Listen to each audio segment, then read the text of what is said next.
إن الحمد لله نحمده ونستعينه ونستغفره ونعوذ بالله من شرور أنفسنا ومن سيئات أعمالنا من يهده الله فلا مضل له ومن يضلله فلا هادي له وأشهد أن لا إله إلا الله وحده لا شريك له وأشهد أن محمدا عبده ورسوله صلى الله تعالى عليه وعلى آله وصحبه وسلم تسليما كثيرا أما بعد فأعوذ بالله من الشيطان الرجيم بسم الله الرحمن الرحيم لم يكن الذين كفروا من أهل الكتاب والمشركين منفكين حتى تأتيهم البينة رسول من الله يتلو صحفا مطهرة فيها كتب قيمة মহান আল্লাহর সমস্ত প্রশংসা যে আল্লাহ আমাদেরকে মুসলিম করেছেন, আমাদেরকে তৌফিক দান করেছেন আল কোরআনের প্রতি ঈমান নিয়ে আসার। আজকে তাফসীর হবে পবিত্র কোরআনে কারীমের একটি সূরা, যে সূরার নাম হচ্ছে সূরা আল বাইয়িনা। আল বাইয়িনা এর অর্থ হচ্ছে স্পষ্ট প্রমাণ। বাইয়িনা শব্দটি বায়ান থেকে এসেছে। বায়ান আমরা আমাদের ভাষাতে বলি, আমাদের দেশে অনেকে বলে ওয়াজ বা বক্তব্যকে বয়ান হবে, ও বায়ান থেকে বয়ান বিকৃত করে আমাদের দেশের মানুষ বলে বয়ান হবে। বায়ান থেকে বাইয়িনা। বায়ান মানে কোন জিনিসকে স্পষ্ট করা, বর্ণনা করা, খুলে পেশ করা। এর থেকে বাইয়িনা মানে দলিল বা প্রমাণ। যেহেতু দলিল প্রমাণ দ্বারা কোন জিনিসকে স্পষ্টভাবে পরিবেশন করা হয়, স্পষ্টভাবে প্রমাণ করা হয়, তাই বাইয়িনা বলা হয় দলিল বা প্রমাণ, প্রুফকে। তো এই সূরায় প্রথম আয়াতের শেষ অক্ষর হচ্ছে আল বাইয়িনা। লাম ইয়াকুনিল লাযীনা কাফারু মিন আহলিল কিতাবি ওয়াল মুশরিকিন মুনফাক্কিন হাত্তা তা'তিয়াহুমুল বাইয়িনা। এই আল বাইয়িনা শব্দটিকে নিয়ে এই সূরার নামকরণ হয়েছে সূরাতুল বাইয়িনা। এই সূরায় নবী করিম সাল্লাল্লাহু আলাইহি ওয়াসাল্লামের আবির্ভাব এবং তার আবির্ভাব হওয়ায় হক এবং বাতিলের মাঝে পার্থক্য হয়েছে, সত্য এবং বাতিলের মাঝে পার্থক্য হয়েছে। কে সত্যকে সন্ধান করে এবং সত্যের অনুসারী তাও স্পষ্ট হয়েছে, আর কারা বাতিলকে ধরে থাকলে গোড়ামি করে তাও সুস্পষ্ট হয়েছে। এ সম্পর্কে আল্লাহ রাব্বুল আলামিন ইরশাদ করেছেন এই আয়াতে। এই আয়াতে আহলে কিতাবদের কথা বলা হয়েছে, অর্থাৎ ইহুদি খ্রিস্টান। আহলে কিতাব অর্থাৎ কিতাব ধারণকারী। কিতাব ধারণকারী, কিতাব তো আমাদের কাছে রয়েছে, দ্বীনে হকের যে কিতাব, দ্বীনে ইসলামের যে কিতাব আল কোরআনুল কারীম আমাদের কাছে রয়েছে, কিন্তু মুসলিমরা আহলে কিতাব নয়। মুসলিমরা মুসলিম, এদের নাম আল্লাহ রেখেছেন মুসলিম। ওয়াসাম্মাকুমুল মুসলিমিন, এদের নাম আল্লাহ মুসলিম নিজেই রেখেছেন। আর আহলে কিতাব অর্থাৎ ইসলাম আসার পূর্বে বা আল কোরআন নাযিল হওয়ার পূর্বে যেসব জাতি বা উম্মত এসেছে এবং তাদের কাছে আল্লাহ প্রদত্ত কিতাব কোন এক জামানায় এসেছিল, সেই কিতাবের প্রতি তারা বিশ্বাস করেছিল, রাসূলের নবীর প্রতি বিশ্বাস করেছিল তারা। এবং তাদের মধ্যে মানব জাতির ইতিহাসে শুধু দুইটি জাতি অবশিষ্ট থেকেছে, আর কোন জাতির প্রমাণ নেই, ইহুদি এবং খ্রিস্টান। ইহুদিদের কাছে ছিল তাওরাত এবং খ্রিস্টানদের কাছে, নাসারাদের কাছে ছিল ইনজিল। খ্রিস্টানরা যেহেতু ইহুদিদের পরে এসেছে, তারা ইনজিলের সাথে সাথে তাওরাতের প্রতি আমল করত, অর্থাৎ তাওরাতকেও তারা ধর্মীয় গ্রন্থ তাদের বলে, ধর্মীয় গ্রন্থ বলে তারা স্বীকার করতে এবং তাদের ধর্মীয় গ্রন্থের একটি অংশ। এই জন্য যাকে আজকাল বাইবেল বলা হয়, যে কিতাবটিকে বাইবেল বলা হয়, সেই কিতাবে দুটি অংশ রয়েছে, পাঠ রয়েছে। একটির নাম হচ্ছে পুরাতন অনুশাসন বা ওল্ড টেস্টামেন্ট, আর আরেকটির নাম হচ্ছে নতুন অনুশাসন অর্থাৎ নিউ টেস্টামেন্ট। আরবিতে বলা হয় আল আহদুল কাদিম, আল আহদুল জাদিদ। আহদুল কাদিম মানে পুরাতন অনুশাসন বা ওল্ড টেস্টামেন্ট, আল আহদুল জাদিদ মানে নতুন অনুশাসন বা নিউ টেস্টামেন্ট। তো আল আহদুল কাদিমের অর্থ হচ্ছে তাওরাত, আর আল আহদুল জাদিদের অর্থ হচ্ছে ইনজিল। এই দুইটির সমষ্টি নাম হচ্ছে বর্তমান যুগে বাইবেল। যে বাইবেল বিকৃত অবস্থায়, আক্ষরিক বিকৃত এবং ব্যাপক হারে বিকৃত অবস্থায় ইহুদি খ্রিস্টানদের কাছে রয়েছে। ইহুদিরা ইনজিলের অংশটুকু মানে না। এটাও আপনাদের জেনে রাখা প্রয়োজন যে ঈসা আলাইহিস সালামের ওপর আল্লাহ ইনজিল নাযিল করেছেন। যেহেতু ঈসা আলাইহিস সালামকে ইহুদিরা রাসূল মনে করেন না, অস্বীকার করে, সুতরাং ইহুদিরা ইনজিলের প্রতি অর্থাৎ নিউ টেস্টামেন্ট বা নতুন অনুশাসনের প্রতি ঈমান রাখে না, বিশ্বাস করে না, সেটিকে আল্লাহ প্রদত্ত গ্রন্থ বলে বিশ্বাস করে না। ঈসা আলাইহিস সালামকে তারা নবী রাসূল বলে বিশ্বাস করে না। পক্ষান্তরে খ্রিস্টানরা ইনজিলকেও বিশ্বাস করে, তাওরাতকেও বিশ্বাস করে, যেহেতু দুটোর প্রতি ঈমান রাখে। আমরা কি করি? আমাদের মাঝে খ্রিস্টানদের মাঝে তফাৎ কি? খ্রিস্টানরা তাওরাত ইনজিল দুটোই বিশ্বাস রাখে, কিন্তু আল কোরআনে বিশ্বাসী নয়। আর আমরা আল কোরআনে বিশ্বাস করি এবং আল কোরআনের প্রত্যেকটি বিধান আমাদের জন্য মানা ফরজ। বাকি বাইবেল, তাওরাত, ইনজিলে যেসব কথা রয়েছে অবিকৃত যদি হয়, তাহলে সেগুলিকে মনে করি যে এগুলি আল্লাহ প্রদত্ত কিতাবের অংশ, অবিকৃত। আর যেটি বিকৃত হয়েছে আমরা বিশ্বাস রাখি যে তাতে অধিকাংশ ক্ষেত্রে বিকৃতি ঘটেছে। বিকৃতি আবার দুই প্রকার। কে বলতে পারেন বিকৃতি দুই প্রকার? আচ্ছা, কেউ বলতে পারবেন? কত প্রকার বললাম? প্রকার মানে কমপক্ষে দুই তো দেখাতে হবে। বিকৃতি দুই প্রকারের, এক হচ্ছে অর্থের বিকৃতি, এক হচ্ছে অর্থের সাথে শব্দের বা অক্ষরের বিকৃতি। তো তাওরাতে বা ইনজিলে, বাইবেলে শব্দের বিকৃতি ঘটেছে এবং অর্থেরও বিকৃতি ঘটেছে। কোরআনে কারীমকে আল্লাহ রাব্বুল আলামিন শব্দের বিকৃতি থেকে সুরক্ষা দান করেছেন, হেফাজত করেছেন। কোরআনে কারীমে আল্লাহ স্পষ্ট এই ইরশাদ ঘোষণা করেছেন, ইন্না নাহনু নাযালনা যিকরা ওয়া ইন্না লাহু লাহাফিজুন। আমি আল কোরআন যিকর নাযিল করেছি। আল কোরআনের তাফসীর যদিও কোরআনের সাথে সাথে হাদিসও, যিকর মানে উপদেশ কোরআনে রয়েছে, হাদিসে রয়েছে। কোরআন এবং হাদিস আল্লাহ প্রদত্ত এবং আমি তার সুরক্ষা করব, হেফাজত করব। স্বয়ং আল্লাহ দায়িত্ব নিয়েছেন। কাকে দিয়ে করবেন সেটা আল্লাহর কাজ। আজকে আমাদের মতো মুসলিমদেরকে দিয়ে আল্লাহ করছেন। কালকে যদি এক দেশের লোক অমুসলিম হয়ে যায় যারা মুসলমান ছিল, যেমন আন্দোলনে স্পেনে এক জামানে মুসলমান ছিল, তারা খ্রিস্টানদের নির্যাতনে জুলমে হয় তাদেরকে হত্যা করা হয়েছে, না হলে তাদেরকে খ্রিস্টান বানিয়ে দেওয়া হয়েছে, না হলে তারা সেই দেশ থেকে বিতাড়িত হয়েছে। এই তিন অবস্থা ছাড়া চতুর্থ কোন অবস্থা নেই। তাদের বেঁচে থাকার কোন অধিকার ছিল না। এইভাবে নির্যাতন করেছিল। এখন খ্রিস্টানদের কবলে সেই স্পেন, বর্তমান নাম স্পেন, প্রাচীন ইসলামিক নাম হচ্ছে আন্দোলুস। তাদেরকে দিয়ে আল্লাহ কিছুদিন হেফাজত করেছেন কোরআনের। সেখানে বড় বড় মাদ্রাসা, ইউনিভার্সিটি, জামে কর্তোবা ইউনিভার্সিটি সেখানে ছিল। সেখানে এসে খ্রিস্টানদের ছেলেরা পড়তো, যেহেতু তারা অন্ধকারে ছিল, তাদের মধ্যে শিক্ষা দিতে কিছু ছিল না খ্রিস্টানদের মাঝে, ইউরোপিয়ানদের মাঝে। মুসলিমদের প্রতিষ্ঠানে এসে পড়াশোনা করতো, ওরা পড়তে পাঠাতো যে না হলে তো পড়াশোনার কোনো প্রতিষ্ঠান আমাদের কাছে নেই। কিন্তু বলতে দেখো ধর্ম পরিবর্তন করি না, ছেলেদেরকে লেখাপড়ার জন্য পাঠাতো, বলতে তোমরা খ্রিস্টান ধর্ম ছেড়ে দিও না, পড়াশোনা করো মুসলমানদের কাছে গিয়ে, কিন্তু তোমরা ধর্ম পরিবর্তন করবে না। তো এইভাবে তারা আল্লাহ রাব্বুল আলামিন হেফাজত করেছেন। আর একটা দেশ এরকম হতে পারে কোন যুগে যে মুসলিম ছিল, এখন অমুসলিম সেখানে সংখ্যা করেছে, আল্লাহ অন্যদেরকে দিয়ে হেফাজত করবেন।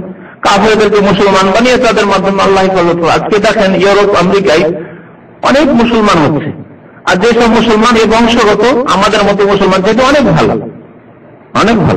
আমরা দেখেছি মদিনা ইউনিভার্সিটিতে যেহেতু সারা পৃথিবীর যে কোনো দেশের ছেলেরা থাকে, দেখতাম যে ইউরোপ, আমেরিকা, কানাডা এসব দেশের ছেলেরা যারা ওখানে পড়াশোনা করে তারা প্রথম কাতারে অধিকাংশ নামাজ পড়ে। গোবরে পদ্ম ফুল, সব তো গোবর সেই দেশে, অশ্লীলতা আর পাপ ছাড়া তো কিছু নেই সে দেশে। সেখান থেকে পাপ থেকে মুক্ত হয়ে যদি কেউ আসে তো পরিষ্কার হয়। জন্মগত মুসলিম সেটা অনেক ভালো কথা হচ্ছে, আল্লাহ তাদেরকে দিয়ে হেফাজত করবেন। যখন আপনারা না করবেন তখন অন্যদেরকে দিয়ে আল্লাহ হেফাজত করবেন। এই কথা সূরা মুহাম্মাদের শেষে আল্লাহ বলছেন, ওয়াইন তাতাওয়াল্লাউ ইস্তাবদিল কওমান গায়রাকুম সুম্মা লা ইয়াকুনু আমসালাকুম।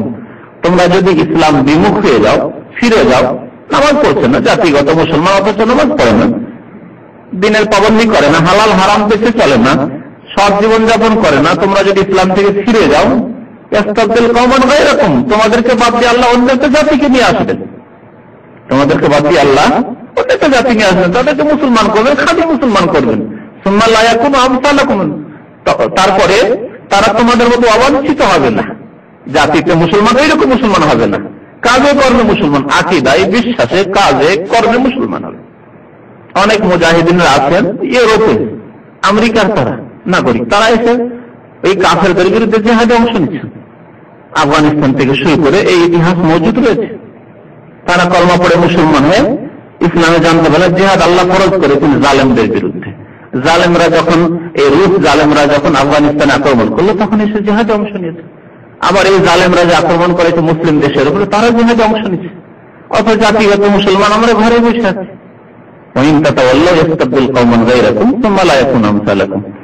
তো কোনখানে পৌঁছিলাম? এইভাবে যে বিকৃতি দুই প্রকার। শব্দের বিকৃতি, এটি কোরআনে কেউ করতে পারেনি, পারবেও না।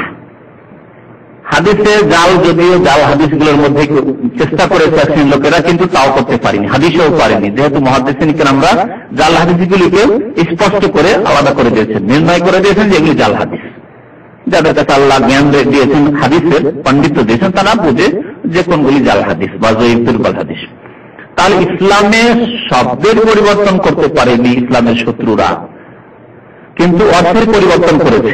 ইসলাম বিরোধী যেসব ফিরকা, দল উপদল সৃষ্টি হয়েছে মুসলিমদের মাঝে, যেমন কবর পূজারী, মাজার পূজারী, মিলাদ করাই বিদআতপন্থীরা, এরা কোরআন এবং হাদিসের অর্থের বিকৃতি করে তারা বলে মিলাদ কোরআনে আছে, কবর মাজারে চাদর চড়া কোরআন হাদিসে আছে, কাবা শরীফের উপর চাদর চড়াচ্ছে, তা আমরা পীর সাহেবের মাজারে চড়ালাম তো হইল কি? তো এইভাবে তারা অর্থের বিকৃতি হয়তো কোনো কোনো ক্ষেত্রে ঘটাবার চেষ্টা করেছে, কিন্তু তারা আলহামদুলিল্লাহ কামিয়াব হবে না। সৎপন্থী একটি দল চিরদিন এই উম্মতের উপর উম্মতের মধ্যে কায়েম থাকবে। এই উম্মতে মুসলমান আরেকটি বৈশিষ্ট্য যে এই উম্মতে একটি দল সব সময় হকের উপর জয়ী হয়ে কায়েম থাকবে। সেই বুখারী হাদিস, লা তাযালু তায়েফাতুম মিন উম্মতি যাহিরিনা আলাল হক্কি লা ইয়াদুররুহুম মান খাযালাহুম হাত্তা তাকুমাস সাআহ। এই উম্মতে একটি দল সর্বদা জয়ী হয়ে, যাহিরিনা আলাল হক, হকের উপর সত্যের উপর প্রতিষ্ঠিত হয়ে জয়ী থাকবে। কাফের জালেমের বিরুদ্ধে সবসময় সোচ্চার থাকবে, তারা জিহাদ ফি সাবিলিল্লাহ করবে, তারা নিজের ব্যক্তি জীবনে দিনকে প্রতিষ্ঠিত করবে, পারিবারিক জীবনে, সামাজিক জীবনে, সার্বিক জীবনে তারা জয়ী থাকবে। তারা যদিও দল ছোট, কিন্তু তারা হকের উপর থাকবে, কোরআন এবং সুন্নাহর উপর কায়েম থাকবে। লা ইয়াদুররুহুম মান খাযালাহুম, তাদেরকে যারা লাঞ্ছিত করতে চায় কোনো ক্ষতি করতে পারবে না, তাদের কোন রকমের ক্ষতি সাধন করতে পারবে না। হাত্তা তাকুমাস সাআহ, কিয়ামত পর্যন্ত এই দলটি কায়েম থাকবে। এটি মুসলিম উম্মতের বৈশিষ্ট্য। পক্ষান্তরে ইহুদি নাসারাদের মধ্যে একটিও ভালো দল নেই, মানে তাওহীদপন্থী, একত্ববাদপন্থী কেউ নেই। তাদের মধ্যে শিরক ঢুকেছে, এক আল্লাহর জায়গায় তিন আল্লাহ, সবাই বিশ্বাস করে তাদের মধ্যে। একত্ববাদ বলে খ্রিস্টানদের মধ্যে কিছু নেই। বিকৃতি ঘটেছে, তাদের কাছে অরিজিনাল ইনজিল বা তাওরাত নেই তাদের কাছে। যদি তাদের একটি দল হকের উপর থাকতো, সত্যের উপর থাকতো, তাহলে কমপক্ষে অবিকৃত তাওরাত, ইনজিল, বাইবেল তো কোনো একটি দলের কাছে থাকতো। হ্যাঁ, যদিও সংখ্যা লঘিষ্ঠই হোক না কেন, কিন্তু তাদের কাছে তো এইরকম একটা থাকা উচিত ছিল, নেই কারো কাছে নেই। সব বিকৃত তাদের কাছে। যখন বিকৃত হয়ে গেছে তখন সেই ধর্মগুলি ওয়াকেজ হয়ে গেছে। এই পরিস্থিতি যখন হলো আজকে থেকে 1400 বছর পূর্বে, তার পূর্বে আল্লাহ রাব্বুল আলামিন দেখেন পৃথিবীতে আর তাওহীদবাদী কেউ নেই। যাদের কাছে রাসূল পাঠিয়েছিলাম মুসা, ঈসাকে, যাদের কাছে কিতাব পাঠিয়েছিলাম তাওরাত, ইনজিল, আহলে কিতাব, তারাই তাদের দিনকে বিকৃত করে দিয়েছে। সুতরাং সঠিক ইবাদত করার কেউ নেই, আল্লাহর সঠিক ইবাদত করবে এরকম আর পৃথিবীতে কেউ নেই। ইহুদি নাসারা এরা ছিল হকের কাছাকাছি, কিন্তু এরাই তাদের ধর্মকে বিকৃত করে দিয়েছে, এদের ধর্মযাজকরা। বাকি এদের ছাড়া আর কি আছে? পুত্তলিক, মুশরিক। উপমহাদেশে হিন্দু অখণ্ড, ভারতে সেই জমানায় ভারত ছিল, হিন্দ ছিল, নবী সাল্লাল্লাহু আলাইহি হিন্দ ছিল, তখন তারা হিন্দু, পুত্তলিক, এবং আরবের মুশরিকরা এরাও হিন্দুদের মতো পুত্তলিক, পুতুল পূজারী। তাহলে পৃথিবীর চিত্র ছিল আল্লাহর ইবাদত যে সঠিকভাবে করবে এরকম কোন লোক ছিল না, কোন দল ছিল না। যার ফলে আল্লাহ রাব্বুল আলামিন যে শেষ নবী পাঠাবেন ওই রকমের পরিস্থিতি এখন তৈরি হয়েছে। শেষ নবীকে আল্লাহ পাঠালেন, এই শেষ নবীকে এবং তার সাথে যে আল্লাহ আল কোরআনুল কারীম নাযিল করেছেন, একে এই সূরা আল বাইয়িনা বলা হয়েছে। সুস্পষ্ট প্রমাণ হচ্ছে রাসূলুল্লাহ সাল্লাল্লাহু আলাইহি ওয়াসাল্লাম এবং তার সাথে আল কোরআনুল কারীম। এই ব্যাখ্যা স্বয়ং আল্লাহ করেছেন দ্বিতীয় আয়াতে। তো আহলে কিতাব মানে কি বললাম তাহলে? ইহুদি খ্রিস্টান, যাদের কাছে কিতাব এসেছিল কিন্তু কিতাবকে তারা বিকৃত করেছে, আল্লাহ প্রদত্ত কিতাব তাওরাত ইনজিল, এরা হচ্ছে আহলে কিতাব। তো সেই জামানায় আহলে কিতাব এবং মুশরিক পুতুলিক, যারা পুতুল পূজারী বা যারা শিরক করত, তো এরাই ছিল। আর এদেরকে বাদ দিয়ে নবী করিম সাল্লাল্লাহু আলাইহি ওয়াসাল্লাম যখন নবুয়ত পেলেন তখন আরেকটি দল, সত্যপন্থী দল তৈরি হলো, সেটি হচ্ছে মুসলিম। তো আল্লাহ রাব্বুল আলামিন বলছেন যে লাম ইয়াকুনিল লাযীনা কাফারু মিন আহলিল কিতাবি ওয়াল মুশরিকিনা মুনফাক্কিন। কাফারু মানে যারা কাফের হয়ে গেছে, লাম মানে না, লাম ইয়াকুনিল লাযীনা কাফারু, কাফেররা হবে না। কি হবে না? আল মুনফাক্কিন মানে আলাদা হবে না, পৃথক হবে না। মুনফাক্কিন মানে পৃথক হওয়া, ইনফাক্কা মানে, তো তারা ছাড়বে না, পৃথক হবে না মানে ছাড়বে না। লাম ইয়াকুনিল লাযীনা কাফারু মিন আহলিল কিতাব, আহলি কিতাব মানে বললাম আহলি কিতাব অর্থাৎ ইহুদি খ্রিস্টানদের মধ্যেকার যারা কাফের হয়েছে, অর্থাৎ সেই জামানায় যেমন বললাম সব কাফের হয়ে গেছিল। যেহেতু আল্লাহ এক, এই ক্ষেত্রে যদি বলে তিন আল্লাহ, তাহলে কাফের কিনা? কাফের মুশরিক। যদি বলে ঈসা আলাইহিস সালাম আল্লাহর বান্দা, সেই ক্ষেত্রে যদি ঈসা আলাইহিস সালাম আল্লাহর পুত্র, তাহলে কাফের কিনা? লাকাদ কাফারা আল্লাযীনা ক্বালু ইন্নাল্লাহা ওয়াল মাসীহু ইবনু মারইয়াম। আল্লাহ বলেন তারা কাফের হয়ে গেছে যারা বলে যে ঈসা আলাইহিস সালাম হচ্ছে ইলাহ, আল্লাহ ইলাহ মানে ইলাহর পুত্র, ইলাহ হয়ে গেছে, তারা কাফের। আল্লাহ কাফের বলে তাদেরকে ঘোষণা করেছে। আহলে কিতাব হলেও ইহুদি খ্রিস্টানদেরকে আল্লাহ কাফের বলে ঘোষণা করেছেন। আহলে কিতাবদের মধ্যেকার যারা কাফের হয়েছে, ওয়াল মুশরিকিন এবং যারা পৌত্তলিক, আরবের মুশরিক অথবা ভারতের মুশরিকিন, মুনফাক্কিন এরা ছেড়ে দেবে না, অটল থাকবে। লাম ইয়াকুনিল লাযীনা কাফারু মিন আহলিল কিতাব ওয়াল মুশরিকিন মুনফাক্কিন, এরা ছেড়ে দেবে না মানে অটল থাকবে। কিসের উপর? তাদের কুফরের উপর, শিরকের উপর, তাদের বাতিলের উপর। হাত্তা তাতিয়াহুল বাইয়িনা, যতদিন পর্যন্ত, হাত্তা মানে যতক্ষণ বা যতদিন, হাত্তা এমন কি যা আমরা বলি, যতক্ষণ পর্যন্ত তাতিয়াহুম না এসে যাবে তাদের কাছে, আতা মানে আশা, তাতিয়াহুম তাদের কাছে না এসে যাবে কি? আল বাইয়িনা, সুস্পষ্ট প্রমাণ যতক্ষণ তাদের কাছে না এসে যাবে ততক্ষণ তারা কুফরের উপর থাকবে, শিরকের উপর অটল থাকবে, ছাড়বে না। এই সুস্পষ্ট প্রমাণ বা আল বাইয়িনা কি? দ্বিতীয় আয়াতে আল্লাহ স্বয়ং এর ব্যাখ্যা করছেন, রাসূলুম মিনাল্লাহ ইয়াতলু সুহুফান মুতাহহারা ফিহা কুতুবুন কাইয়িমা। সুস্পষ্ট প্রমাণ হচ্ছে আল্লাহর পক্ষ থেকে একজন রাসূল, তিনি হলেন মুহাম্মদ সাল্লাল্লাহু আলাইহি ওয়াসাল্লাম, যিনি শেষ রাসূল। শেষ রাসূল আসা পর্যন্ত ইহুদি নাসারারা এবং মুশরিক, আরবের মুশরিকরা, ভারতের মুশরিকরা, এরা অটল থাকবে একবারে, তাদের সর্বসম্মতিক্রমে সবাই তাদের বাতিলের উপর থাকবে। কিন্তু নবী আসার পরে কি হবে? পরে আল্লাহ বলছেন, যতক্ষণ নবী না এসেছেন শেষ নবী, ততদিন পর্যন্ত সবাই একমত। মক্কার মুশরিকরা সবাই শিরক করত, ইহুদি নাসারা সবাই তাদের কিতাবকে বিকৃত করেছে, বিকৃত কিতাব এবং বিকৃত ধর্ম পালন করত, তারা তাকে ধর্ম মনে করত। রাসূলুম মিনাল্লাহ, এই সুস্পষ্ট প্রমাণ হচ্ছে আল্লাহর পক্ষ থেকে একজন রাসূল মুহাম্মদ সাল্লাল্লাহু আলাইহি ওয়াসাল্লাম। তিনি কি করেন? তার সাথে কি নিয়ে এসেছেন? ইয়াতলু সুহুফান মুতাহহারা, যিনি তিলাওয়াত করেন। ইয়াতলু তিলাওয়াত করা, এখান থেকে আমরা কোরআনকে তিলাওয়াত করা, আমাদের ভাষায় বলি না আমরা কোরআন তিলাওয়াত। তিলাওয়াত মানে কি আসলে? হ্যাঁ, পড়া। তো কারা মানে কি? কেরাত করা মানে কি? পড়া। তাহলে তেলাওয়াত মানে কোথায় পড়া হলো? তেলাওয়াত মানে তো পড়া নেই। কারা একরাও কেরা, ইকরা মানে পড়ো, ইকরা বিস্মি রাব্বিক পড়ো। আর তেলাওয়াত মানে কোথায় পড়ো? তেলাওয়াত অর্থ একটু ব্যাপক। তিলাওয়া শব্দের ধাতু হচ্ছে তা লাম ওয়াও, তিলাওয়া না, তা লাম ওয়াও। এর মানে হচ্ছে কোন জিনিসকে ফলো করা, শাব্দিক অর্থ। ডিকশনারি দেখলে তেলাওয়া মানে দেখবেন এর মানে হচ্ছে ফলো করা, কোন জিনিসকে অনুসরণ করা, কারো পিছনে পেছনে চলা। আরবি যারা আরবি পড়ছেন, এখানে আরবি করছে, তারা দেখেছেন তালি, দেখছেন তালি মানে নিম্নের, তালি মানে নিম্নের, নিম্নের এই প্রশ্নের উত্তর দাও। আজেব আনিল আসলা তালিয়া, নিম্নের প্রশ্নের উত্তর দাও। তালি, এই যে তেলাওয়া থেকে তালি মানে নিম্নের, তার নিম্নের কেন? এগুলো ফলো করছে, পরে পরে আসছে, যে পিছনে পিছনে চলে, যে ফলো করে কাউকে, একজন আগে আগে হাঁটছে, সামনের দিকে যাচ্ছে, আরেকজন পিছনে পিছনে, সে তাকে ফলো করে, ঠিক না? এ হচ্ছে তালি। তিলাওয়াত শব্দ এই থেকে এসেছে, এর মানে হচ্ছে ফলো করা, অনুকরণ করা, পেছনে পেছনে চলা, কদমে কদমে চলা, একে বলা হয় তিলাওয়া। এই তিলাওয়া মানে কি? তাহলে কোরআন তিলাওয়াত, আমরা বলি কোরআন তিলাওয়াত। কোরআন তিলাওয়াতের আমরা অর্থ বুঝি কোরআন পাঠ করা, শুধু না পাঠ করা নয়, অর্থাৎ একটু ব্যাপক। প্রথম হচ্ছে কোরআন তিলাওয়াত করা, কিন্তু তিলাওয়াত মানে পাঠ করা, পড়া। কিরকম পড়া? আবৃত্তি করে পড়া, যেমন ভাবে নবী করিম সাল্লাল্লাহু আলাইহি ওয়াসাল্লাম পড়েছেন। সাধারণ বই পড়ার মতো করে পড়ে দিলেন, যেমন রিডিং পড়েন সাধারণ ওই রকম পড়া পড়তে হবে না। কোরআনকে পড়তে হবে কি করে? আবৃত্তি করে পড়তে হবে, রিসাইট করতে হবে। আল্লাহ কোরআনে বলছেন সূরা মুজাম্মিল, ওয়ারাতিলিল কোরআনা তারতিলা, কোরআনকে আবৃত্তি করে সুন্দর করে পড়ো, তার সুবিন্যাসের সাথে পড়ো।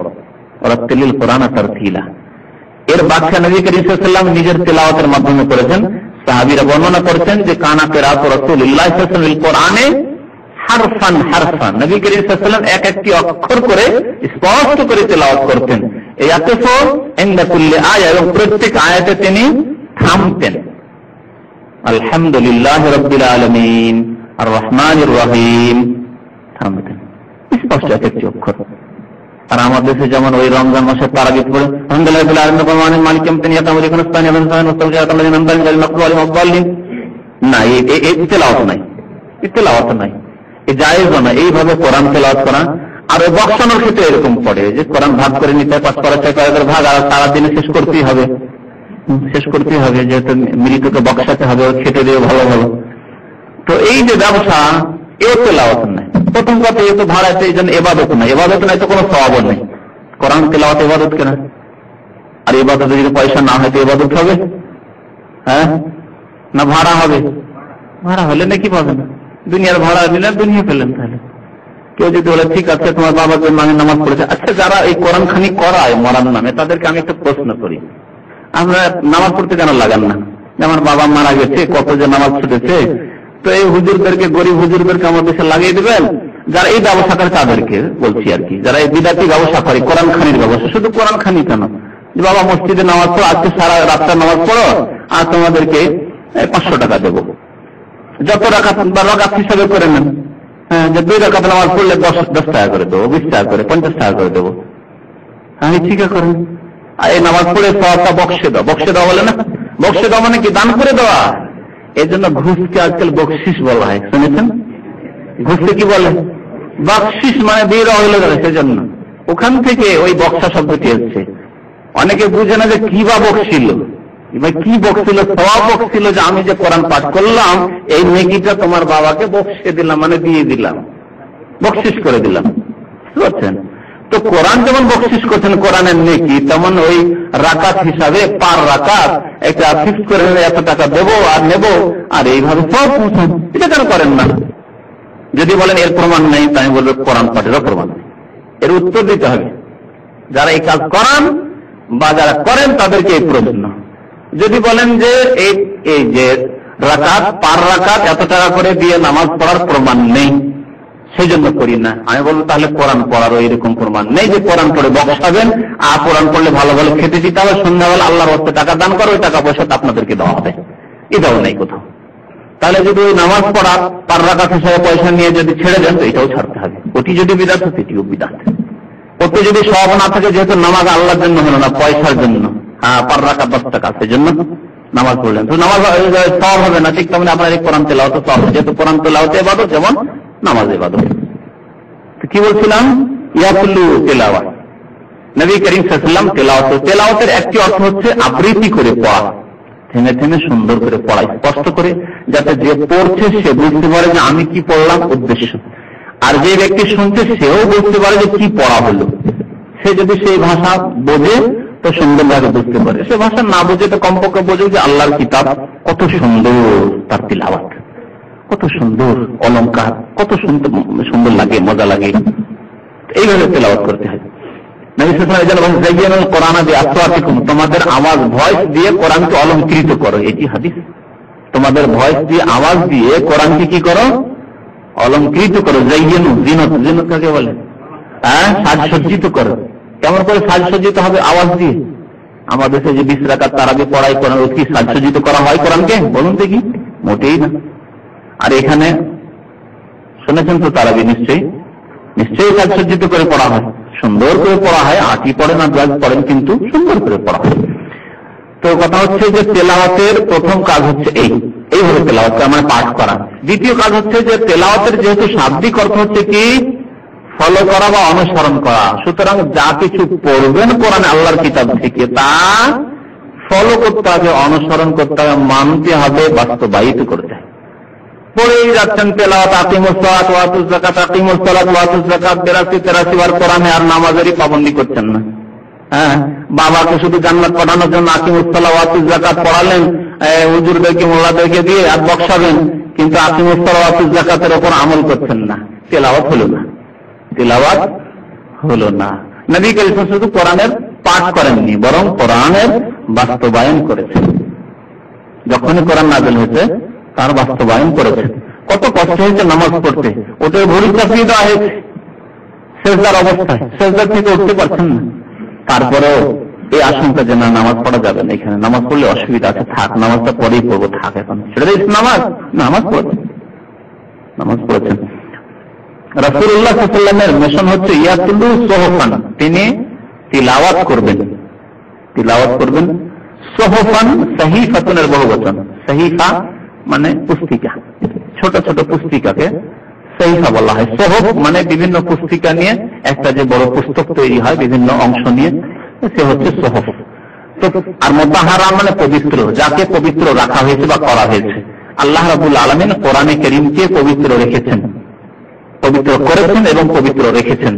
পবিত্র করেছেন পবিত্র বাণী, যেহেতু আল্লাহর বাণী কালামুল্লাহ, এবং পবিত্র রেখেছেন না জিন শয়তান ইবলিস নষ্ট করতে পারে, না কোন মানুষ শয়তানে এই কোরআনকে নষ্ট করতে পারে। কিয়ামত হয়ে যাবে, কোরআনকে নিশ্চিহ্ন করতে পারবে না। এটি একটি কোরআনের অলৌকিকত্ব, মুজিজা। পৃথিবী থেকে কোরআনকে শেষ করা যাবে না। সারা পৃথিবীর কোরআনের কপিগুলিকে যদি শেষ করে দেওয়া হয় জ্বালিয়ে, তারপরও কোরআন শেষ করা যাবে না। এটি কোরআনের বৈশিষ্ট্য। কোরআনের লক্ষ লক্ষ হাফেজ পৃথিবীতে রয়েছে, মুসলিমদের লক্ষ লক্ষ হাফেজ রয়েছে। পক্ষান্তরে পৃথিবীতে কোন কিতাব আল্লাহ পক্ষ থেকে তাওরাত ইনজিল আসেনি যেগুলি কোনো হাফেজ ছিল, কোনো হাফেজ ছিল না। এবং যারা কোরআনের শত্রু, কোরআনকে ভালোবাসে না, তাদেরকে আল্লাহ কোরআন হেফজের তৌফিকও দেয় না। এই কথা মনে রাখেন। আমি অনেকদিন আগে একবার বলেছিলাম যে শিয়াদের মধ্যে কোনো হাফেজ পাওয়া যায় না। রাফিজি শিয়াদের মধ্যে ইসলামের শত্রু, কোরআনের শত্রু, যেহেতু তাদের মধ্যে কোনো হাফেজ হওয়ার আল্লাহ তৌফিক দেয় না তাদেরকে। কোনো হাফেজ নেই তাদের মধ্যে। শুনে রাখা ভালো, এত বড় বিশাল ইরানে গিয়ে খুঁজে দেখে একটি হাফেজ পাবেন না তাদের মধ্যে হাফেজ। যেহেতু তাদের এক চরমপন্থী দল আছে, তারা কোরআনের সন্দিহান, বলছে কোরআন আরো ছিল, কিছু হারিয়ে দেওয়া হয়েছে। কোরআন আরো বেশি ছিল, যাতে হযরত আলী রাদিয়াল্লাহু তাআলা আনহু সম্পর্কে নাকি নির্দিষ্ট করে নবী সাল্লাল্লাহু আলাইহি ওয়াসাল্লামের পক্ষ থেকে বলা ছিল যে তিনি খলিফা হবেন। নাউযুবিল্লাহ। এসব কুফরানা কথাবার্তা যেহেতু তাদের আকীদা মতবাদ, সেজন্য তাদেরকে আল্লাহ এই বরকত থেকে বঞ্চিত, মাহরুম করে মারদুদ বিতাড়িত করে রেখেছেন। নবী করিম সাল্লাল্লাহু আলাইহি ওয়াসাল্লামের মিশন হচ্ছে ইয়াতুলু সুহুফান মুতাহহারা, পবিত্র কিতাব তিনি পাঠ করেন বা তিলাওয়াত করেন। ফিহা কুতুবুন কাইয়্যিমা, সেই সাহিফাগুলিতে রয়েছে কুতুব কিতাবনের বহুবচন, যেমন সুহুফ সাহিফাতুনের বহুবচন, কুতুব কিতাবনের বহুবচন। তাহলে একাধিক কিতাব বোঝাতে হবে। আর কাইয়্যিমা মানে সঠিক, কাইয়্যিমা কামা থেকে, কামা মানে দাঁড়ানো, যে দাঁড়ায় তো সোজা হয়, তো কাইয়্যিমা মানে সঠিক। তাহলে সঠিক, তাতে বিধানাবলী রয়েছে। সাহিফা তো কোরআন তো একটি কিতাব, সুতরাং একাধিক কিতাব নয় যখন, তখন কুতুব মানে এখানে এক একটি কিতাব মানে এক একটি বিধান, তাতে সঠিক বিধানাবলী রয়েছে। আকীদা সম্পর্কে, বিশ্বাসের সাথে যে সব বিধানের সম্পর্ক, সেগুলি সঠিক। যেগুলি আমলের সাথে আর্থিক, সেগুলিও সঠিক, যেমন যাকাত, হজ, সাদকা খায়রাত, আত্মীয়দের দেখাশোনা, সঠিক বিধান। যেগুলি দৈনিক ইবাদত, সেগুলি হচ্ছে কুতুবুল কাইয়্যিমা, সঠিক বিধান। যেগুলি হচ্ছে আপনার মানুষের সাথে আদান প্রদান, যেমন কেনা বেচা করা, বিবাহ শাদী, তালাক ইত্যাদি ইত্যাদি, তারপরে ওয়ারাসাত, মিরাস, ধন সম্পদের ভাগ বন্টন, কুতুবুল কাইয়্যিমা, এগুলি হচ্ছে কাইয়্যিমা, সুষ্ঠু এবং সঠিক বিধান। যেহেতু এই বিধান কার পক্ষ থেকে? মহান আল্লাহ যিনি মানুষকে সৃষ্টি করেছেন এবং মানুষের জন্য সুষ্ঠু বিধান নাযিল করেছেন তার পক্ষ থেকে। সুতরাং এ হচ্ছে কোরআনে যা কিছু আছে সব হচ্ছে সঠিক বিধান, হালাল হারাম সঠিক বিধান, সুষ্ঠু বিধান। যা মানুষের জন্য উপকারী তা আল্লাহ হালাল করেছেন, যা অপকারী এক বর্তমানে অথবা ভবিষ্যতে, এই পৃথিবীতে ভবিষ্যতে অথবা পরকালে, সেসব জিনিসকে আল্লাহ হারাম করেছেন। আপনার জন্য হয়তো সাথে সাথে ক্ষতি সাধন করবে, অথবা কিছুক্ষণ পরে, কিছুদিন পরে হয়তো আপনার ক্ষতি করবে, অথবা পরকালে ক্ষতি করবে, এইরকম জিনিসকে আল্লাহ হারাম করেছেন। তাহলে এসব বিধান কি সঠিক এবং সুষ্ঠু বিধান নয়? যেসব ভাইরা সিগারেট খায়, ধরে নেন মদ খায় বা সিগারেট খায়, সিগারেটকে হালকা মনে করে খায়, মদকে একটু বড় মনে করে যে হ্যাঁ মদ তো হারাম, কিন্তু সিগারেট মাকরুহ। বলেন সিগারেটে ক্ষতি আছে কি নেই? বর্তমানেও ক্ষতি, ভবিষ্যতে কি আরো বেশি ক্ষতি। দুনিয়াতেই যখন ক্ষতি, তো পরকালে তার পরিণতি বা কি হতে পারে, বুঝতে পেরেছেন? সুতরাং এমন জিনিস কোনদিনই আল্লাহ হালাল করতে পারেন না। নবী করিম সাল্লাল্লাহু আলাইহি ওয়াসাল্লাম সম্পর্কে আল্লাহ ঘোষণা করে বলছেন যে নবী সাল্লাল্লাহু আলাইহি ওয়াসাল্লাম কি করেন? ইউহিল্লু লাহুমুত তাইয়্যিবাত ওয়া ইউহাররিমু আলাইহিমুল খাবাইস। তাদের জন্য তাইয়্যিবাত, যেগুলো পাক পবিত্র জিনিস, উপকারী জিনিস, সেগুলিকে হালাল তিনি করেন, হালাল ঘোষণা করেন আল্লাহর পক্ষ থেকে। ওয়া ইউহাররিমু আলাইহিমুল খাবাইস, যেগুলো খাবিস জিনিস, নাপাক, অপবিত্র বা ক্ষতি সাধনকারী, সেগুলিকে তিনি হারাম বলে ঘোষণা করেন আল্লাহর পক্ষ থেকে। তো এই কোরআন তিনি নিয়ে এসেছেন, যে কিতাব তিনি পাঠ করেন, তেলাওয়াত করে শোনান, নিজে তেলাওয়াত করেন, নিজে তার উপর আমল করেন এবং মানুষকে তেলাওয়াত করে শোনান, মানে সেই দিনের সেই কিতাবের তাবলীগ করেন, প্রচার করেন, সেই কিতাবের দিকে মানুষকে আহ্বান করেন, দাওয়াত দেন। ইয়াতলু সুহুফান মুতাহহারা, ইয়াতলু তার এতগুলি অর্থ, নিজে তেলাওয়াত করা, নিজে বাস্তবায়ন করা, এবং নবী সাল্লাল্লাহু আলাইহি ওয়াসাল্লামের যেহেতু মিশন ছিল মানুষকে দাওয়াত আহ্বান করা, তিনি অন্যের জন্য তেলাওয়াত করেন। নবী সাল্লাল্লাহু আলাইহি ওয়াসাল্লামের তরিকাই ছিল, নতুন কোন বিধান নাযিল হলো জানিয়ে দিলেন লোকদেরকে, মুসলিমদের জানিয়ে দিলেন, আকীদার ক্ষেত্রে হলে মুসলিমদেরকে জানিয়ে দিলেন যে দেখো এই জান্নাত সম্পর্কে, জাহান্নাম সম্পর্কে, পরকাল সম্পর্কে, আকীদা ঈমান সম্পর্কে, কালিমা লা ইলাহা ইল্লাল্লাহ সম্পর্কে আয়াত নাযিল হয়েছে, তাদেরকে জানিয়ে দিলেন, দাওয়াত, তাদেরকে আহ্বান করলেন। তো রাসূলুল্লাহ সাল্লাল্লাহু আলাইহি ওয়াসাল্লামকে এখানে আল বায়িনা বলা হয়েছে, সুস্পষ্ট প্রমাণ। ওয়া মা তাফাররাকাল্লাযিনা উতুল কিতাবা ইল্লা মিন বাদি মা জাআতুল বায়িনা। এখন প্রশ্ন উঠতে পারে স্বাভাবিক যে নবী সাল্লাল্লাহু আলাইহি ওয়াসাল্লামের আবির্ভাব পর্যন্ত আহলে কিতাব অর্থাৎ ইহুদি, খ্রিস্টান, মুশরিক, পৌত্তলিক, এরা কি থাকবে? তাদের এই বাতিলেই থাকবে, বাতিলে তো অটল থাকবে। কিন্তু যখন নবী সাল্লাল্লাহু আলাইহি ওয়াসাল্লাম চলে আসলেন, আল বায়িনা চলে আসলো, অর্থাৎ কোরআন নাযিল হলো, নবী করিম সাল্লাল্লাহু আলাইহি ওয়াসাল্লাম রাসূল হলেন, তখন তাদের পরিস্থিতি কি হবে? আল্লাহ বলছেন তখন দুই ভাগে বিভক্ত হয়ে গেল তারা। আহলে কিতাব ইহুদি দুই ভাগে ভাগ হয়ে গেল, খ্রিস্টান দুই ভাগে ভাগ হয়ে গেল, আর মুশরিকরা দুই ভাগে ভাগ হলো। আল্লাহ কোরআনে এক জায়গায় বলছেন ফামিনহুম মান আমানা ওয়া মিনহুম মান কাফার। তাদের মধ্যে কেউ তো শুনে বিশ্বাস করলো, ঈমান নিয়ে আসলো যে রাসূল হয়েছেন, এই রাসূলের তো প্রতীক্ষায় ছিলাম, ইন্তজারে অপেক্ষায় ছিলাম, ঈমান নিয়ে আসলো। ওয়া মিনহুম মান কাফার, আর কেউ অস্বীকার করলো, কাফের হইল। এই দুই ভাগে বিভক্ত হইল। সে কথা আল্লাহ এখানে বলছেন ওয়া মা তাফাররাকাল্লাযিনা উতুল কিতাব। বিশেষ করে এখানে আহলে কিতাবদের কথা বলেছেন, মুশরিকদের কথা বলেননি। কেন বলেননি সেটা পরে বলছি।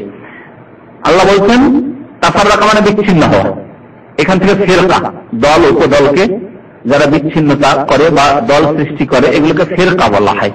সঠিক দল যেটা নবী সাল্লাল্লাহু আলাইহি ওয়াসাল্লামের দল, সাহাবায়ে কেরামদের দল, এই দল থেকে গিয়ে আলাদা আলাদা লেভেল লাগিয়ে যারা দল তৈরি করেছে, নামকরণ করেছে, এগুলোকে ফিরকা বলা হয়। ইসলামে কি বলা হয়? এগুলোকে ফিরকা বলা হয়। নবী সাল্লাল্লাহু আলাইহি ওয়াসাল্লাম এবং সাহাবায়ে কেরামদের নাম চিশতি ছিল, কি কাদরি ছিল, মুজাদ্দিদি ছিল, হ্যাঁ, কোন তরিকতের সোসরসিনা চরমনা এসব ছিল না। তাহলে এই ধরনের যতগুলি দল উপদল তৈরি, তবলিগি কি ছিল যে চিল্লা লাগাতে যেত, হ্যাঁ, বা অমুক জামাত অমুক দল, এই ছিল না। তাহলে এইভাবে যেসব দল নিজের একটা লেভেল লাগিয়েছে, এগুলো হচ্ছে ফিরকা। এগুলোকে আরবি ভাষা বলা হয় ফিরকা। ফিরকা মানে পৃথক হয়ে যাওয়া। নবী সাল্লাল্লাহু আলাইহি ওয়াসাল্লাম এবং সাহাবায়ে কেরামদের যে আদর্শ ছিল, সেই আদর্শকে পৃথক পৃথক গিয়ে একটা করে নাম লাগালো যে না হানফি হইতেই হবে, শাফি হইতেই হবে, মালিকি হইতেই হবে, অমুক হইতেই হবে, চিশতি হইতেই হবে, এই তরিকত কোন একটা তরিকত মানতেই হবে, কোন একটা মাযহাব মানা ফরজ হয়ে গেল। এই একটা করে লেভেল নিয়ে পৃথক হয়ে গেল, এদেরকে বলা হয় ফিরকা। এদেরকে বলা হয় ফিরকা। নবী সাল্লাল্লাহু আলাইহি ওয়াসাল্লাম 73 ফিরকার কথা বলেছেন যে আমার উম্মতের 73 ফিরকা হবে, আর সবগুলি পথভ্রষ্ট হবে একটি ফিরকা ছাড়া, একটি জামাত ছাড়া। সেটির নাম ফিরকা না, যেহেতু তারা সাহাবায়ে কেরামদের সাথে আছে, ওর নাম হচ্ছে জামাত। তারা চায় যে সবের জামাতবদ্ধ হয়ে থাক। কাদের সাথে? আল্লাহ রসুলের তরিকা এবং সাহাবায়ে কেরামের তরিকার উপর। সুতরাং তার নাম হচ্ছে জামাত, আর বাকিগুলোর নাম জামাত নয়, এগুলো ফিরকা। পৃথক, ফিরকা মানে পৃথক হয়ে যাওয়া, পৃথক পৃথক হয়ে গেছে। এই কথাটা যদি ভালো করে বুঝে নেন যে ফিরকা আর জামাতের তফাৎ কি, তাহলে আপনার ব্রেনের ওয়াশ হয়ে যাবে যথেষ্ট। আপনি ফিরকার অন্তর্ভুক্ত হবেন না, জামাত ভুক্ত হবে। জামাত ভুক্ত হতে হবে যে জামাত হচ্ছে আল্লাহ রসুল সাল্লাল্লাহু আলাইহি ওয়াসাল্লামের তৈরিকৃত জামাত, সাহাবায়ে কেরামদের জামাত, এবং সেই জামাতের অনুসারী যারা, কোন লেভেল নেই, মার্কা মারা নাই। তাদের মার্কা হচ্ছে ইসলাম, ইসলাম এবং কোরআন এবং সুন্নাহ। আদর্শ হচ্ছে কোরআন সুন্নাহ, ব্যাস। আর তারপরে বলছেন না এও মানতে হবে, তরিকত মানতে হবে, মারিফত হইতে হবে, তাহলে হাকিকত হাসিল হবে। এই সব যে বলে এগুলি হচ্ছে ফিরকা, এইসব ফিরকা 73 ফিরকা, এবং এদেরকে সুসংবাদ দিয়েছেন যে সমস্ত জাহান্নামে চলে যাবে। যারা ফিরকাবাজি করবে, ফিরকাবন্দি করবে, তারা পথভ্রষ্ট হয়ে গেছে। তো ইহুদি নাসারা আহলি কিতাবদের সম্পর্কে আল্লাহ বলছেন যে নবী সাল্লাল্লাহু আলাইহি ওয়াসাল্লামের আবির্ভাবের পরে এরা বিচ্ছিন্ন হয়ে গেল, দুই ভাগে বিভক্ত হলো, ফিরকা তাফাররাকা, ফিরকা থেকে। আমা তাফাররাকা আল্লাযিনা উতুল কিতাব, যাদেরকে কিতাব দেওয়া হয়েছিল, উতু মানে দেওয়া হয়েছিল, যাদেরকে কিতাব দেওয়া হয়েছিল অর্থাৎ ইহুদি এবং খ্রিস্টান, তারা বিচ্ছিন্ন হয়নি। কিন্তু কখন বিচ্ছিন্ন হলো? ইল্লা মিন বাদে মা জাআতহুমুল বায়িনা, তাদের কাছে বায়িনা আসার পরে, অর্থাৎ বায়িনা তাফসীর আগে হয়ে গেছে, রাসূলের আগমনের পরে, কোরআন এসে যাওয়ার পরে। রাসূলুল্লাহ সাল্লাল্লাহু আলাইহি ওয়াসাল্লামের উপর কোরআন নাযিল হয়ে গেল, যখন তিনি প্রকাশ পেয়ে গেল যে তিনি শেষ রাসূল হয়ে এসেছেন 40 বছর বয়সে, তখন তারা বিচ্ছিন্ন হয়ে গেল, তাফাররাকা, বিভক্ত হয়ে গেল। তো আহলে কিতাবরা, ইহুদি খ্রিস্টানরা বিভক্ত হয়নি, মানে সবাই বাতিলপন্থী ছিল, বিভ্রান্তির শিকার হয়ে গেছিল। কিন্তু বিভক্ত হলো কখন গিয়ে? যখন তাদের কাছে সুস্পষ্ট প্রমাণ চলে আসলো, অর্থাৎ প্রিয় নবী মুহাম্মদ রাসূলুল্লাহ সাল্লাল্লাহু আলাইহি ওয়াসাল্লাম, তার সাথে সাথে কোরআন চলে আসলো, তখন তারা বিভক্ত হয়ে গেল। কিভাবে বিভক্ত হলো? মুমিন কাফের, মুমিন কাফের। কিরকম মুমিন কাফের? যেহেতু তাদেরকে আদেশ করা হয়েছে যে শেষ রাসূল আছেন সারা বিশ্বের মানুষের জন্য, সারা বিশ্বের মানুষের জন্য, আরবদের জন্য, অনারবদের জন্য, শ্বেতাঙ্গের জন্য, কৃষ্ণাঙ্গের জন্য, সবার জন্য আসবে, তার প্রতি ঈমান নিয়ে আসতে হবে। এই সুসংবাদ তাদের কিতাবে ছিল। এই সুসংবাদ হযরত ঈসা আলাইহিস সালাম দিয়েছেন, এই সুসংবাদ মুসা আলাইহিস সালাম দিয়েছেন। এই জন্য বাইবেলে ছিল যে কথা, কোরআনের সূরা সাফে আল্লাহ উল্লেখ করেছেন, নববাশশিরাম বিরাসূলি ইয়াতি মিন বাদি ইসমুহু আহমদ। ঈসা আলাইহিস সালাম তার অনুসারীদেরকে বলেছিলেন যে আমি সুসংবাদ দিচ্ছি এক রাসূলের, ইয়াতি মিন বাদি, যিনি আমার পরে আসবেন, ইসমুহু আহমদ, তার নাম হবে আহমদ। নবী ঈসা আলাইহিস সালামের নাম মুহাম্মদ এবং আহমদ, মুহাম্মদ আহমদ। তার পরিবারের লোকেরা, কুরাইশের লোকেরা, তার আত্মীয় স্বজনরা মুহাম্মদ রেখেছিলেন, মহান আল্লাহ আকাশে তার নাম আহমদ রেখেছেন। মুহাম্মদ মানে যার অতি প্রশংসা করা হয়েছে, নবী করিম সাল্লাল্লাহু আলাইহি ওয়াসাল্লামের অতি প্রশংসা করা হয়েছে পৃথিবীতে। এইরকম কোন ব্যক্তি তো পৃথিবীতে না এসেছে, না আসবে, যার এত বেশি প্রশংসা এবং এত বেশি তার জন্য দোয়া করা হয়েছে, যার নাম আসছে প্রত্যেক মুসলমান, আজকে পৃথিবীতে কোটি কোটি মুসলমান, তারা বলে সাল্লাল্লাহু আলাইহি ওয়াসাল্লাম, পিস বি আপন হিম, তার উপর দরুদ ও সালাম বর্ষিত হোক। জি, তো নবী করিম সাল্লাল্লাহু আলাইহি ওয়াসাল্লাম কোনখানে বলছিলাম? বাইয়ানা, নবী করিম সাল্লাল্লাহু আলাইহি ওয়াসাল্লাম বাইয়ানা। তো বাইয়ানা আসার পরে এরা ভাগ হয়ে গেল, কেউ ঈমান নিয়ে আসলো, সুসংবাদ তার সম্পর্কে দেওয়া হয়েছিল, তো ভাগ হয়ে গেল। কেউ স্বীকার করে ঈমান নিয়ে আসলো, যেহেতু তাদেরকে বলা হয়েছে যে শেষ নবী আসলে ঈমান নিয়ে আসবে, মুসলমান হয়ে গেল। যেমন অনেক খ্রিস্টান মুসলমান হয়েছে, অনেক ইহুদিদের মধ্যে অল্প সংখ্যক নবী করিম সাল্লাল্লাহু আলাইহি ওয়াসাল্লামের জামাতে মুসলমান হয়েছে। নবী করিম সাল্লাল্লাহু আলাইহি ওয়াসাল্লাম মদিনায় আসলেন, মদিনায় আসতেই প্রথম তো দূরে দূরে থাকতেন আব্দুল্লাহ বিন সালাম, কিন্তু আব্দুল্লাহ বিন সালাম ইহুদি থাকলেও দেখতে গেলেন, শুনেছেন যে নাকি একজন নবী বলে দাবি করতেন, আর তিনি মক্কা থেকে মদিনায় এসেছেন, আর মদিনায় তার বেশ কিছু অনুসারী, যারা অনুসারী ছিল তারা কিন্তু মুশরিক ছিল, পৌত্তলিক, আওস এবং খাজরাজ, দুই গোত্রের লোক, এরা কিন্তু পুতুল পূজারী, মক্কার মুশরিকদের মতো। এরাই অধিকাংশ মুসলমান হয়েছিল এবং এরাই সাহায্যের ওয়াদা করে নবী সাল্লাল্লাহু আলাইহি ওয়াসাল্লামকে ডেকে নিয়েছেন, আসুন আমরা আমাদের জীবন বেঁচে থাকা পর্যন্ত আপনার জন্য আমরা জানমালের সবকিছুর কোরবানি করবো, উৎসর্গ করবো, আসুন। নবী করে আসলেন। ইহুদিরা কেউ মুসলমান হয়নি তখন পর্যন্ত। আব্দুল্লাহ বিন সালাম বলছেন তিনি ইহুদিদের সবচেয়ে বড় আলেম ছিলেন, জ্ঞানী ছিলেন মদিনায়। ইহুদিরা বসবাস করতো, ইহুদিদের বরং 3টি গোত্র বসবাস করতো মদিনায় সেই যুগে। পরবর্তীতে তাদেরকে সেখান থেকে নির্বাসিত করা হয়েছে তাদের দুষ্টামির কারণে, যা ইসলামের ইতিহাসে রয়েছে। আব্দুল্লাহ বিন সালাম বলছেন যে নবী সাল্লাল্লাহু আলাইহি ওয়াসাল্লাম সম্পর্কে যখন শুনলাম যে এসেছেন, যাই একটু দেখে আসি, গেলাম, দূর থেকে একটু দেখলাম। তো প্রথম যে দৃষ্টি পড়লো আমার তার উপর, তিনি বসেছিলেন এক জায়গায়, আর তার সাহাবীরা চারিদিক থেকে ঘিরে হালাকা হয়ে বসে রয়েছেন। দেখে চেহারাটি দেখে আমি উপলব্ধি করলাম যে ইন্না হাযাল ওয়াজহু লাইসা ওয়াজহু কাযযাব, এই মুখমণ্ডলটির চেহারাটি মিথ্যুকের মুখমণ্ডল হতে পারে না। প্রথম দেখতে আমি উপলব্ধি করলাম যে না, কথা সত্য বলবেন নিশ্চয়ই, এই চেহারা, এত সুন্দর চেহারা, আর মিথ্যা কথা তিনি বলবেন, আর এত কষ্ট স্বীকার করবেন খামখাতে, কি জন্য তার আত্মীয় স্বজনরা তাকে পছন্দ করলো না? একটা হক যদি তার কাছে না থাকবে স্পষ্ট, তাহলে কেন এইসব কষ্ট তিনি স্বীকার করে নেবেন? মোটেই না। মানুষ কি এমনিতে কষ্ট স্বীকার করে যখন তার একেবারে গাঢ় বিশ্বাস হয়ে যায়, অটল বিশ্বাস, সেই বিশ্বাসকে কোটি টাকা দিয়েও খরিদ করা যায় না, তখন সে যে কোনো কষ্ট স্বীকার করতে প্রস্তুত। মিথ্যা চেহারা হতে পারে না এই চেহারা। তারপরে আব্দুল্লাহ সালাম বলছেন যে প্রথম যে কথাটা তার শুনলাম সেখানে গিয়ে, সেটি ছিল এই যে আইয়ুহান নাস, হে মানুষ। কিছু আদবের কথা নবী করিম সাল্লাল্লাহু আলাইহি ওয়াসাল্লাম তখন আলোচনা করছিলেন। আইয়ুহান নাস, হে মানুষ, তোমরা কি করো? আফসুস সালাম, বেশি বেশি সালামের প্রচার প্রসার করো, মানুষকে সালাম দাও, বেশি বেশি করে সালাম দাও মানুষকে, যেখানেই দেখা হোক না কেন সালাম দাও। এমনকি ছোট বাচ্চাদেরকে নবী করিম সাল্লাল্লাহু আলাইহি ওয়াসাল্লাম সালাম দিতেন। আফসুস সালাম, সালামের প্রচার প্রসার করো। ও আতিমুত তাআম, মানুষকে অন্ন দান করো, গরিব মিসকিন অভাবীদেরকে খাদ্য দান করো। ওয়াসিলুল আরহাম, আত্মীয়দের সাথে সুসম্পর্ক কায়েম রাখো, বজায় রাখো। আত্মীয়দের সাথে সুসম্পর্ক যাতে ঠিক থাকে, মানুষের সাথে সম্পর্ক খারাপ না হয়, বিশেষ করে আত্মীয়দের সাথে। কারোর সাথে সম্পর্ক খারাপ করে চলবে না, কিন্তু আত্মীয়দের হক রয়েছে। শুধু সুসম্পর্ক রাখাই না, এবং সুসম্পর্ক রাখার জন্য ধন সম্পদ আরো কিছু কোরবানি তাদের জন্য করতে হবে, আত্মীয়দেরকে দিতে হবে, যাতে সম্পর্ক বহাল থাকে। এখান থেকে গেলেন চাকরি বাকরি করে আত্মীয় স্বজন যায় না, মতো নিয়ে যেতে পারলেন না। সুসম্পর্ক আপনি রাখতে চান, কেমন করে? তাদের তো কিছু হক আছে, আর্থিক হক আছে তাদের। আপনার এমন আপন আত্মীয় যে যাদের দেখাশোনা আপনার করতে হবে, যাদের চিকিৎসার প্রয়োজন আছে, না চিকিৎসা করতেন না, শুধু কেমন আছেন, ভালো আছেন, বেশ, না যথেষ্ট নাই।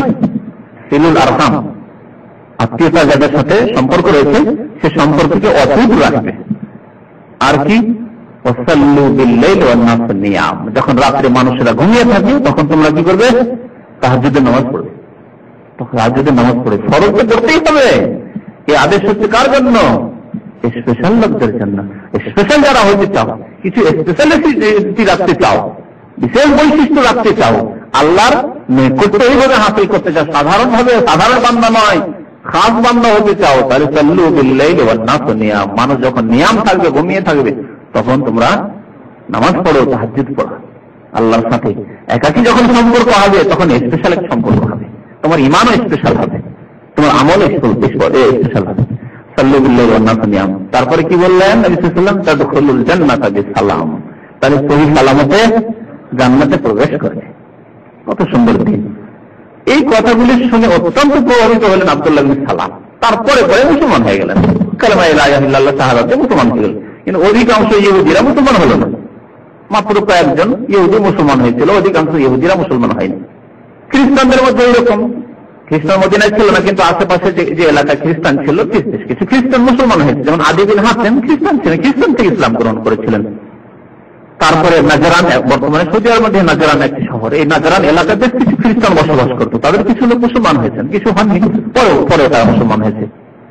আল্লাহ বলছেন যে নবী সাল্লাল্লাহু আলাইহি ওয়াসাল্লামের আগমনের পরে, অর্থাৎ বাইয়ানা সুস্পষ্ট প্রমাণ আসার পরে বিচ্ছিন্নতা দেখা দিল, দুই ভাগে ভাগ হয়ে গেল। অথচ তাদের সবাইকে আদেশ ছিল যে দ্বীন ইসলাম যখন আসবে, শেষ নবী যখন আসবেন, তখন তোমরা সবাই এক বাক্যে স্বীকার করে নেবে এবং তার রিসালাতের শাহাদাত দিয়ে আশহাদু আল্লা ইলাহা ইল্লাল্লাহ ওয়া আশহাদু আন্না মুহাম্মাদান আবদুহু ওয়া রাসূলুহু পড়ে মুসলমান হয়ে যাবে।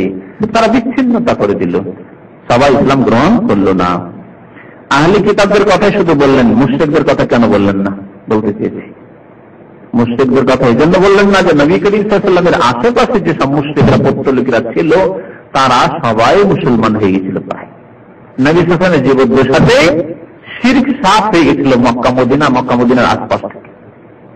মক্কা বিজয় পর্যন্ত একটু বাধা ছিল, যেহেতু ওরা একটু শক্তিশালী ছিল, মক্কা তাদের দখলে, রাজধানী তাদের হাতে, সুতরাং তাদের কিছু যারা কট্টর ছিল, বদ প্রকৃতির ছিল, শক্ত প্রকৃতির ছিল, তারা গোলামি করে ছিল। কিন্তু যখন মক্কা বিজয় হয়ে গেল, ইসলামের হাতে চলে আসলো, তখন সবাই দলে দলে মুসলমান হয়ে গেল।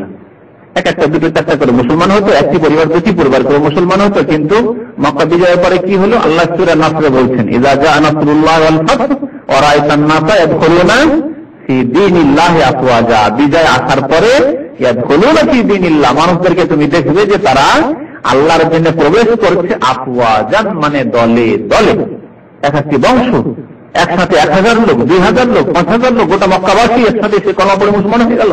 এইভাবে তায়েফবাসী আসলো, যে তায়েফবাসী নবী সাল্লাল্লাহু আলাইহি ওয়াসাল্লামকে আহত করেছিল, এই তায়েফবাসী দলে দলে সে মুসলমান হয়ে গেল।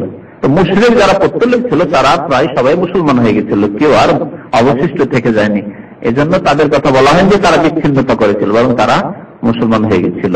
কাফের যারা মুশরিক, দূরের মুশরিক ছিল, তারা হয়তো সবাই হয়নি। তাদের মধ্যে থেকে আল্লাহ যাদেরকে তৌফিক দান করেছেন, আল্লাহ আমাদেরকে তৌফিক দান করেছেন যে তাদের মধ্যে থেকে আল্লাহ আমাদেরকে বেছে নিয়েছেন। সুদূর বাংলাদেশে কত কাফের হিন্দু পার হওয়ার পরে সুদূর বাংলাদেশে আল্লাহ ইসলাম পৌঁছে দিয়েছেন, সিংহভাগ মুসলিম, বলো আলহামদুলিল্লাহ।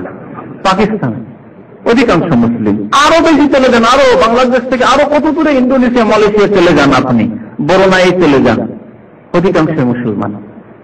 আল্লাহ তৌফিক দিয়েছেন। এরা ছিল পত্তলিক মুশরিক, পুতুল পূজারী ছিল। তাদের মধ্যে থেকে আল্লাহ রাব্বুল আলামিন অধিকাংশদেরকে মুসলিম হওয়ার তৌফিক দান করেছেন, বলুন আলহামদুলিল্লাহ। আল্লাহ বলেন, আমা তাফাররাকাল্লাযিনা উতুল কিতাবা ইল্লা মিন বাদি মা জাআতুল বায়িনাহ।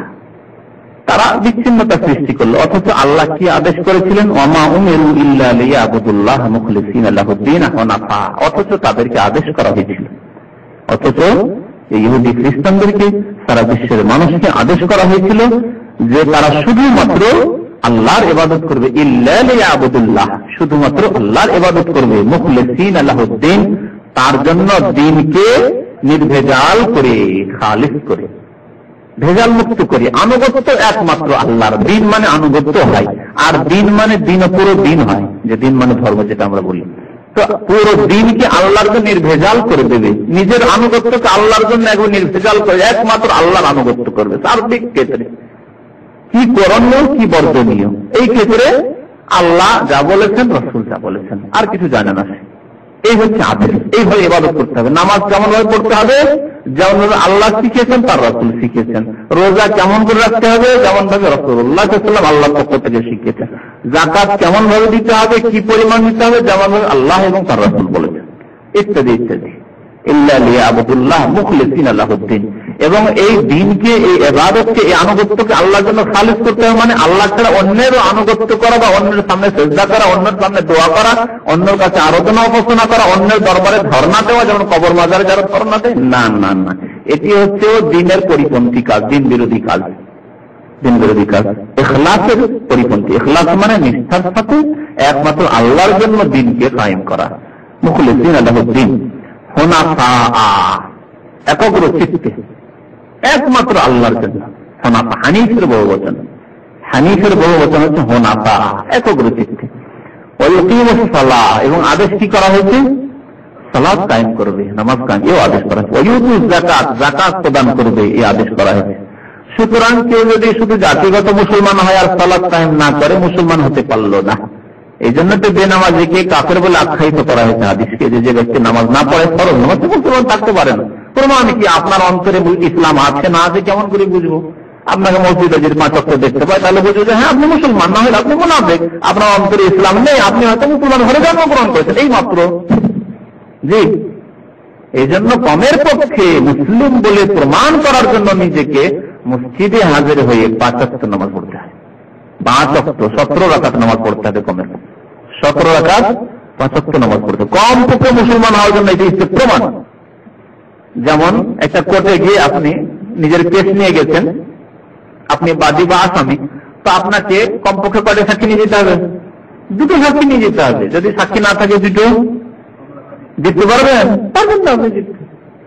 একটি সাক্ষী থাকলে চলবে না, আর সাক্ষী একটিও নয়, চলবে না। তো আল্লাহ রাব্বুল আলামিন এখানে 2টি সাক্ষীর কথা বলেছেন, 2টি সাক্ষী দিতে হবে। একটি হচ্ছে সালাম, আর একটি হচ্ছে যাকাত। হযরত আব্দুল্লাহ বিন মাসউদ রাদিয়াল্লাহু তাআলা একটি হাদিস বর্ণনা করছেন, যে ব্যক্তি যাকাত দেয় না তার সালাত কবুল হয় না। যে ব্যক্তি যাকাত দেয় না তার নামাজ কবুল হয় না। কেন এই কথা তিনি নবী সাল্লাল্লাহু আলাইহি ওয়াসাল্লাম বললেন? কারণ যে ব্যক্তি যাকাত দেয় না, শতকরা 2.5 টাকা আপনার নয়। আপনার কাছে 100 টাকা থাকলে 2.5 টাকা আপনার নয়, এটি কার? গরিব মিসকিনদের জন্য, 8 প্রকারের লোকদের জন্য আল্লাহ নির্ধারিত করেছে তাদের হক। খোড়া অক্ষম মানুষ, সে আয় উপার্জন করতে পারে, খাবে কোথা থেকে? তার জন্য আল্লাহ হক নির্ধারণ করে দিয়েছেন, আজকেই 4 ভাগ আছে। মুসলিম উম্মতের যারা খোড়া অক্ষম মানুষ বা যারা হকদান, তাদের হক আল্লাহ নির্ধারিত করেছেন। আপনার কোনো অবদান, এহসান নাই যে আপনি গরিবদের বড় এহসান করলেন আপনার গ্রামের, না, আল্লাহর এহসানই। আল্লাহ ফরজ না করলে আপনি করতেন না, হয়তো চিন্তা করতেন যে আমার 5 লাখ টাকা থাকলে অনেক টাকায় চলে যাচ্ছে। কি বলছিলাম? যে এই 2টি প্রমাণ দিতে হবে। হ্যাঁ, যাকাত না দিলে নামাজ কবুল হবে না। জাকাত না দিলে না, জাকাত না দিলে মুসলমানও থাকবে, মানে ফাসিক, বড় ফাসিক। জাকাত যদি কেউ না দেয় তাহলে অস্বীকার করলে কাফের, আর যেটা দেব করে সে মুসলমান, কিন্তু ফাসিক সে। তবে জাকাত না দিলে নামাজ কবুল হয় না। আব্দুল্লাহ ইবনে মাসউদ রাদিয়াল্লাহু তাআলা আনহু এই বর্ণনা হাদিসটি নবী সাল্লাল্লাহু আলাইহি ওয়াসাল্লাম বর্ণনা করেছেন। কেন? এই জন্যই যে যখন আপনি 2.5 টাকা দিলেন না, তখন আপনার ধনের সাথে ওই 2.5 টাকা হারাম মিক্সচার হয়ে গেল। যখন মিক্সচার হয়ে গেল তখন সবগুলি হারাম একাকার হয়ে গেল, কোনটি হালাল কোনটি হারাম আর তফাৎ থাকলো না। তখন আপনি হারাম খাচ্ছেন, আর হারাম খেয়ে ইবাদত বন্দেগী করবেন, আল্লাহ রাব্বুল আলামিনের কাছে গ্রহণযোগ্য নয় এইভাবে। সুতরাং যাকাত দিতে হবে। 2টি প্রমাণ, আপনি যে মুসলিম, 2টি সাক্ষী, একটি হচ্ছে সালাত মসজিদে গিয়ে, আরেকটি হচ্ছে যাকাত দিতে হবে, তাহলে আপনি মুসলমান। হাদিসটি বের করে দেবো আপনাকে। তো যাকাত দিতে হবে, যাকাত দিতে হবে। যাকাত না দিলে নামাজ কবুল হয় না। আব্দুল্লাহ ইবনে মাসউদ রাদিয়াল্লাহু তাআলা হাদিসটি বর্ণনা করেছেন। তো কি বলছিলাম? যে সালাত কায়েম করতে হবে এবং যাকাত দিতে হবে। আর অধিকাংশ জায়গায় কোরআনে নামাজের সাথে যাকাতের কথা বলেছে, অধিকাংশ জায়গায়। কোন কোন জায়গায় শুধু বলেন, অধিকাংশ জায়গায় আকিমুস সালাত সাথে ওয়াতুজ যাকাত বলা হয়েছে। আর 80-এরও বেশি জায়গায় আল্লাহ নামাজের কথা বলেছেন।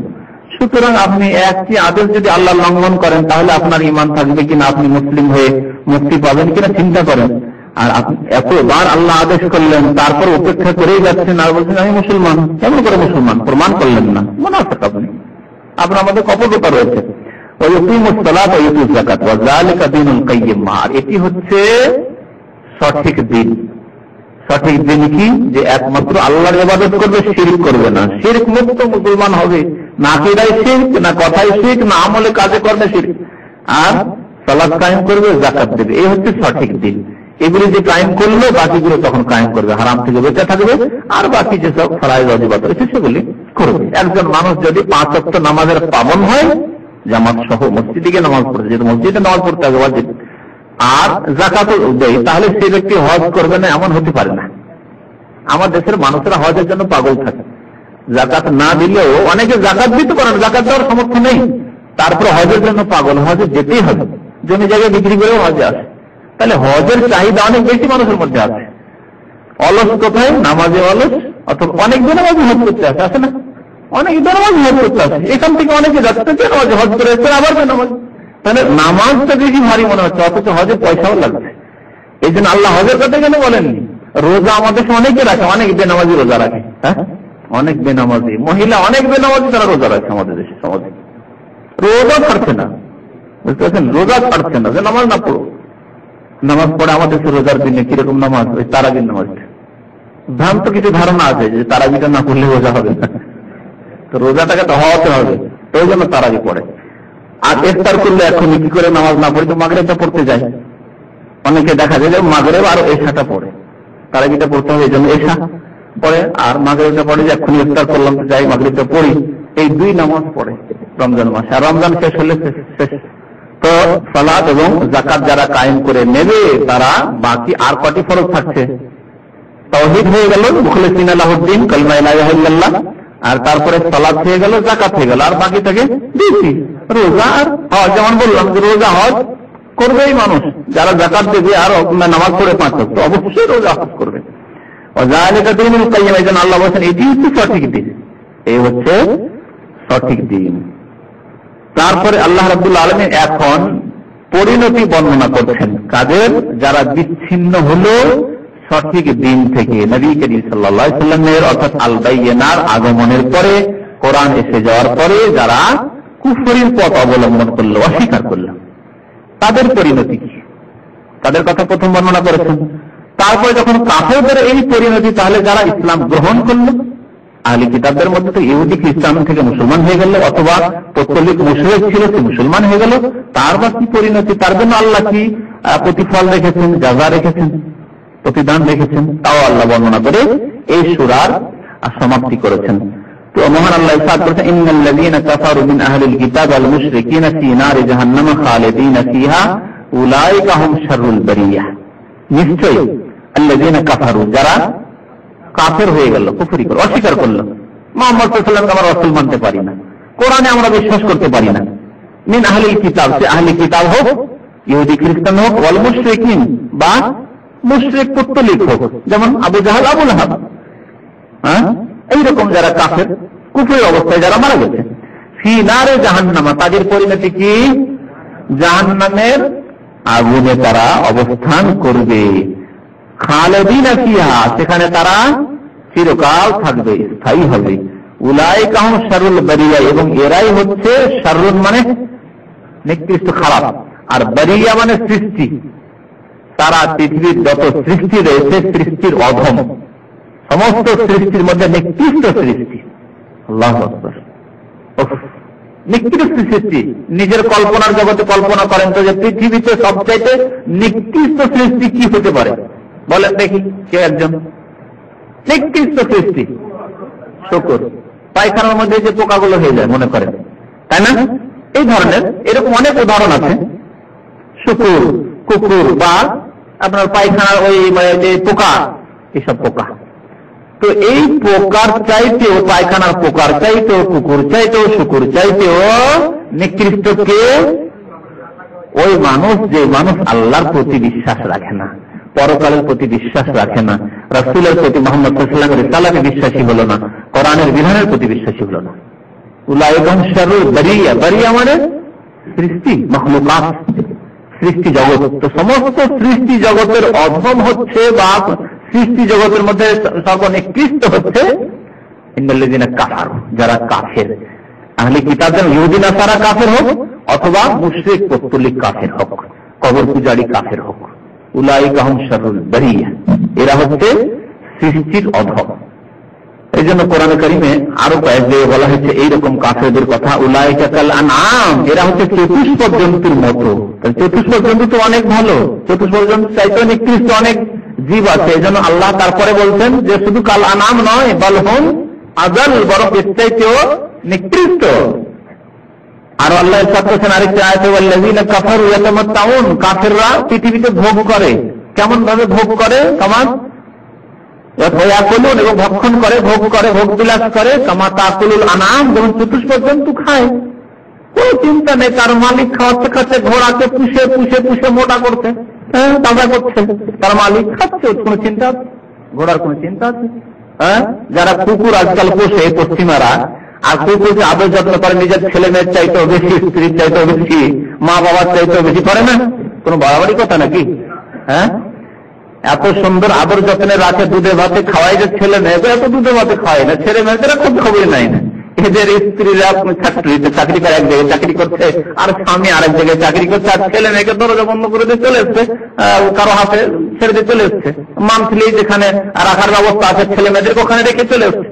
পশ্চিমা দেশে এইরকম কিছু আপনার আছে, সংস্থা আছে, যারা চাকরি করবে না, স্বামী স্ত্রী সেখানে ছেলে মেয়েকে দিয়ে চলে আসেন, যে তোমার 12 ঘন্টা পার ঘন্টা তার ফিস আছে। জি, তো এরা কুকুরের যেভাবে যত্ন করে, তাদের গাড়িতে দেখবেন কুকুর কি যত্ন বসে থাকে। কুকুরের যেভাবে যত্ন করে, তার নিজের ছেলে মেয়েদেরও যত্ন করে না, বাবা মায়ের যত্ন করে না। সেই সমাজে বাবা মার মর্যাদা কেমন জানেন? এই পশ্চিমা সমাজে বাবা মার মর্যাদা হচ্ছে, যেমন আমরা কোনো ফল খেয়ে বিচিটাকে ছুঁড়ে ফেলে দিই। আম খেলেন, আচ্ছা আম খাওয়ার পরে বিচিটাকে কি করলেন? ছুঁড়ে ফেলে দিন। ওই রকম বাবা মায়ের মর্যাদা সেই সমাজে, কোনো বাড়তি কথা নাই। এবং ওই দেশে যারা যাচ্ছে, এই মুসলিম দেশগুলি থেকে, তারাও তারা বাবা মাকে ওইভাবে রাখে। বাবা মাকে নিয়ে যায়, কি জন্য নিয়ে যায়? বাংলাদেশ থেকে, পাকিস্তান থেকে, ভারত থেকে মুসলিমরা যারা পশ্চিমা দেশে থাকে, লন্ডনে, আমেরিকা, কানাডায়, তারা বাবা মাকে অনেকে নিয়ে যায়। কি জন্য নিয়ে যায়? যে স্বামী স্ত্রী দুজনে চাকরি করবে, ছেলেগুলো দেখাশোনা কে করবে? বাবা মাকে নিয়ে রাখে যে বাবা মা আমার ছেলেগুলোকে একটু যোগান দাও, দেখাশোনা করো। তো এই করতে থাকে, আর তারপরে যখন এই কাজ শেষ তখন ছুটে ফিরে, কোনো মর্যাদা নেই সেই সমাজে, বাবা মায়ের কোনো মর্যাদা নেই, পারিবারিক কাঠামো বলে কোনো জিনিস নেই সেখানে। কিন্তু আলহামদুলিল্লাহ মুসলিম সমাজ এখনো যেটুকু কল্যাণ মুসলিম সমাজ আছে, যদি মুসলিম সমাজ তাদের সঠিক ইসলাম থেকে অনেক দূরে রয়েছে, এখন তাদের ইসলামে ফিরে আসার জন্য অনেক সময় এবং মেহনতের প্রয়োজন আছে, প্রচেষ্টার প্রয়োজন আছে। তারপরেও আজকে একটি পরিবারকে নিয়ে, মুসলিম পরিবার, যেই পরিবারে বুড়ো বাবা মা আছে, এই বাবা মায়ের কি শ্রদ্ধা সে করে, তার স্ত্রী করে, শ্বশুর শাশুড়ি, আমাদের দেশের মহিলারা কত শ্রদ্ধা করে, নিজের বাবা মায়ের মতো মনে করে শ্বশুর শাশুড়ি, করে না? অথচ পরের রয়েছে বাবা মায়ের মতো শ্রদ্ধা করে, বাবা মায়ের মতো খেদমত করে, অথচ তার বাবা মা না। আল্লাহ বলছেন বাবা মায়ের খেদমত করে, তোমার বাবা মা, অথচ আপনার স্ত্রী এসে আপনার বাবা মায়ের খেদমত করে ওইভাবে নিজের বাবা মায়ের মতো। তারপরে আপনার ছেলেদের কথা নেন, তাদের দাদা দাদি বা নানা নানি, দাদা দাদি কি শ্রদ্ধা বাড়িতে, হ্যাঁ, মুরব্বী বসে আছে, বুড়ি দাদি নানি বসে আছে, বুড়ো বাবা দাদা বসে আছে, নানা বসে আছে, আর ছোট ছোট ছেলেরা মেয়েরা আপনার অর্থাৎ যারা নাতি নাতনি, তারা কি শ্রদ্ধা করে তাকে, দাদি নানি, কি শ্রদ্ধা আমাদের সমাজে নেই? অবশ্যই, কি সম্মান। দাদি বলেছে, নানি বলেছে, শুনতেই হবে, করতেই হবে। তো সরল বাড়িয়া সৃষ্টির অধম বলা হয়েছে। আল্লাহ রাব্বুল আলামিন আরেকটি আয়াতে সূরা আনফালে বলেছে, ইন্না শাররা দাওয়াব ইনদাল্লাহিল্লাযীনা কাফারু ফাহুম লা ইউমিনুন। ইন্না শাররা দাওয়াব, নিকৃষ্ট জন্তু, দাওয়াব মানে জন্তু, নিকৃষ্ট জন্তু হচ্ছে আল্লাযীনা কাফারু, যারা কাফির, নিকৃষ্ট জন্তু। আল্লাযীনা লা ইউমিনুন, যারা ঈমান নিয়ে আসেনি, আল্লাহর প্রতি বিশ্বাস করেনি, কোরআনের প্রতি বিশ্বাস করেনি, রাসূলের প্রতি বিশ্বাস করেনি, পরকালে জান্নাত জাহান্নামে বিশ্বাস করে না, তারা হচ্ছে নিকৃষ্ট শাররা দাওয়াব। তারপরে আল্লাহ রাব্বুল আলামিন মুমিনদের কথা বর্ণনা করেছেন, ইন্নাল্লাযীনা আমানু ওয়া আমিলুস সালিহাত। এটি হচ্ছে কোরআনের ভঙ্গি, কোরআনের ভাষা এবং এর ভঙ্গি কত সুন্দর, অলংকার। যখনই কাফেরদের অবস্থা বর্ণনা করা হয়েছে তখনই মুমিনদের অবস্থা বর্ণনা করা হয়েছে, যখনই জাহান্নামের কথা বর্ণনা করা হয়েছে তখনই জান্নাতের কথা বর্ণনা করা হয়েছে, যখন আল্লাহর আযাব শাস্তির কথা বর্ণনা করা হয়েছে তখনই আল্লাহর নিয়ামত অনুগ্রহের কথা, রহমতের কথা বর্ণনা করা হয়েছে।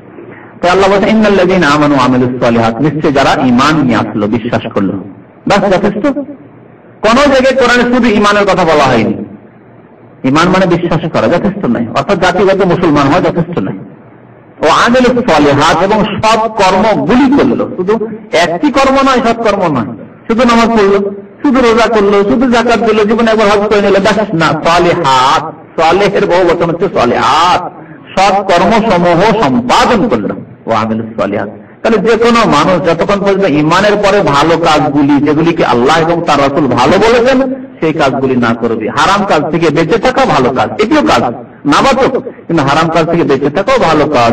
হারাম কাজ থেকে বেঁচে থাকতে হবে, বর্জনীয় সেগুলো বর্জন করতে হবে, আর যেগুলি করণীয় সেগুলি করতে হবে। তাহলে হবে সালেহাতের বাস্তবায়ন, সৎ কাজের বাস্তবায়ন, তাহলে মুমিন হওয়া যাবে। আর শুধু জাতিগত মুসলমান, তাদের জন্য মুক্তি নেই। তাই আল্লাহ বলেন, ইন্নাল্লাযীনা আমানু ওয়া আমিলুস সালিহাত। আবার সালেহাত দুই প্রকার, এক হচ্ছে আল্লাহর হকের সাথে সম্পর্কীয়, আর এক হচ্ছে মানুষের হকের সাথে সম্পর্কীয়।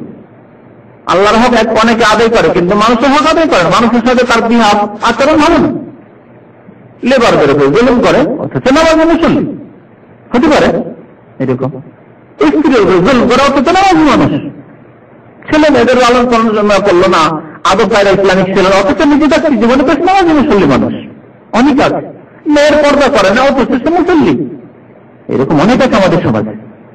যথেষ্ট নাই, এগুলি হচ্ছে মানুষের হক। আপনার মেয়েকে ইসলামিক পর্দা শেখাতে হতো, এটি হচ্ছে তার হক। আপনার ছেলেদেরকে ইসলামিক আদব কায়দা ইসলামিক শিক্ষা দিতে হতো, সেটি হচ্ছে তাদের হক। আপনার স্ত্রীর সাথে সদাচরণ করতে এবং তাকে ইসলামিক জ্ঞান দিতে হতো, এটি হচ্ছে তার হক, ইত্যাদি ইত্যাদি। এইভাবে মাতা পিতার হক রয়েছে। অনেকে নামাজি মানুষ জ্ঞানও রাখে ইসলামের সম্পর্কে, মাতা পিতার সেবা করে না, মাতা পিতাকে খুশি রাখে না, অসন্তুষ্ট রাখে, কষ্ট দেয়, হক আদায় করে না, তাদের না মুক্তি পাবে না। আমল সালেহাত, দুই রকমেরই সালেহাত লাগবে। তাহলে এরা হলো কি, উলাইকা হুম খায়রুল বারিয়া, শারুল বারিয়ার বিপরীত। যারা ঈমান নিয়ে আসলো এবং ভালো কাজ করলো, এরা হচ্ছে সৃষ্টির সেরা। খায়র, শারের বিপরীত হচ্ছে খায়র। খায়রুল বারিয়া, সৃষ্টির সেরা হচ্ছে কি? তাহলে যারা আল্লাহর প্রতি ঈমান নিয়ে আসছে, তার সাথে সাথে আরো যে 6টি জিনিসের প্রতি ঈমান নিয়ে আসার কথা বলে, ঈমান নিয়ে আসছে এবং সৎ কাজগুলি করে, তারা হচ্ছে সৃষ্টির সেরা। যারা সৃষ্টির সেরা এরা কয় শ্রেণীর জানেন? কত শ্রেণী? 4 প্রকারের। কোরআনের ভাষায় বলা হয় এরা হচ্ছে 4 প্রকারের।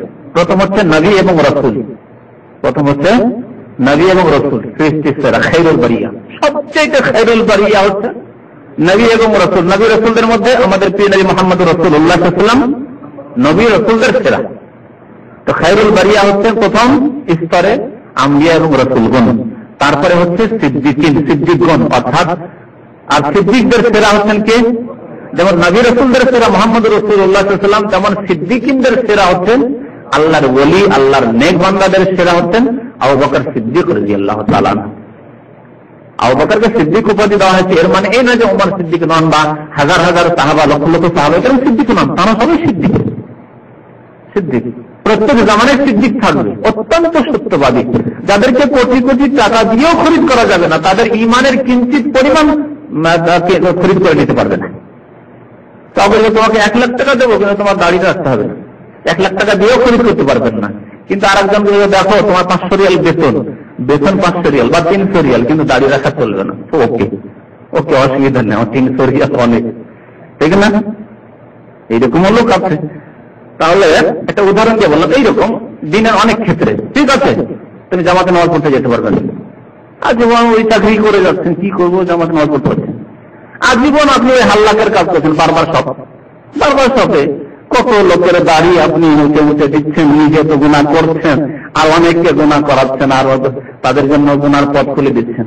সিগারেট বিক্রি করছেন, বাকালাই চলবে না সিগারেট না বিক্রি করলে? বাকালাই চলবে না সিগারেট না বিক্রি করলে? এই যে আপনি হিসাব করে দেখেন যে কত টাকার মান্থলি আপনার সিগারেট বিক্রি হচ্ছে, তারপরে দেখলেন 1000 রিয়াল। না, 1000 রিয়াল অনেক, মাসে 1000 রিয়াল হচ্ছে কম কথা। একজন লেবারের বা আমার বেতনটা উঠে আসবে, ছাড়া যাবে না, ছাড়তে পারলেন না। কিন্তু আল্লাহ যাদেরকে তাকওয়া দান করেছেন ছেড়ে দিয়েছে। এখানে দামানে বেশ কিছু আপনার সুপার মার্কেট আছে, সিগারেট বিক্রি হয় না, অনেকে জানেন না। তার মধ্যে একটি কাছে আছে, বলে দিচ্ছি আপনাদেরকে।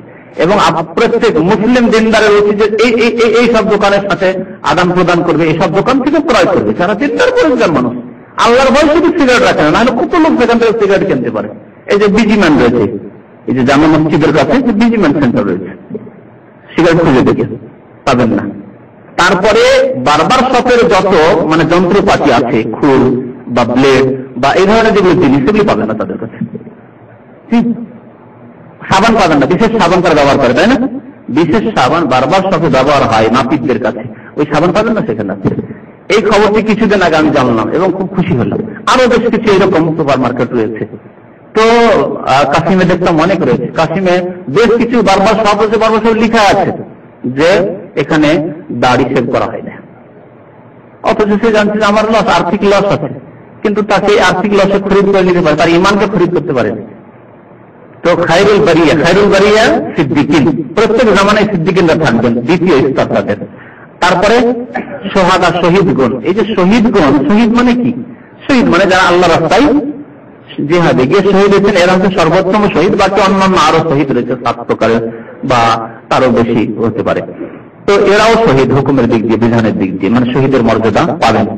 কিন্তু এই শহীদদের এই আয়াতে যে শহীদ বলা হয়েছে, এর আরেকটি তাফসীর করা হয়েছে, আপনাদের জন্য আজকে নতুন লাগবে, শুনে রাখেন। আল্লাহ রাব্বুল আলামিন এদের মর্যাদার কথা বলেছেন, তার তৃতীয় মর্যাদা। চতুর্থ মর্যাদা হচ্ছে সালেহীন, সৎ বান্দা, সাধারণ কিন্তু সৎ বান্দা, নেক মানুষ, হারাম থেকে বেঁচে থাকে, অবৈধ কাজ থেকে বেঁচে থাকে এবং ফরজ অজেব সুন্নাত আদায় করে, সালেহীন। এরা হচ্ছে চতুর্থ স্থান ইসলামে এদের বা ঈমানের ক্ষেত্রে। সোহাদা, শহীদের বহুবচন। শহীদের একটি অর্থ আল্লাহ রাস্তায় যারা শহীদ হয়, তাই না? আর একটি অর্থ শহীদের সাক্ষ্য দানকারী, শাহাদাত দানকারী, যে সাক্ষী দিয়ে থাকে। তো সাক্ষী কারা দিয়ে থাকে এ সম্পর্কে আল্লাহ রাব্বুল আলামিন একটি আয়াতে সূরা আলে ইমরানে ইরশাদ করেছেন, শাহিদাল্লাহু আন্নাহু লা ইলাহা ইল্লাল্লাহ ইল্লাহু ওয়াল মালায়েকাতু ওয়া উলুল ইলমি কায়িমান বিল কিসত। আল্লাহ সাক্ষ্য দান করছেন যে আল্লাহ ছাড়া কেউ সত্য মাবুদ নেই, ইল্লাহু, তার ছাড়া কেউ সত্য মাবুদ নেই। ওয়াল মালায়েকা, ফেরেশতাগণ সাক্ষ্য দান করছেন। আর মানুষের মধ্যে থেকে ওয়া উলুল ইলম, উলামায়ে কেরাম, আহলে ইলম, উলুল ইলম মানে জ্ঞানী যারা, জ্ঞানী। উলামায়ে কিরাম মানে বিদতপন্থী তার অন্তর্ভুক্ত নয়। উলামায়ে কিরাম মানে জরুরি নয় যে সে মাদ্রাসা থেকে একেবারে পাগড়ি নিয়ে ফারিগ হয়ে আসবে, কওমি মাদ্রাসা থেকে বালিয়া মাদ্রাসা কামেল ডিগ্রি নিয়ে আসবে, জরুরি নয়। উলামার অর্থ ইসলামের অর্থ বুঝে নেবে।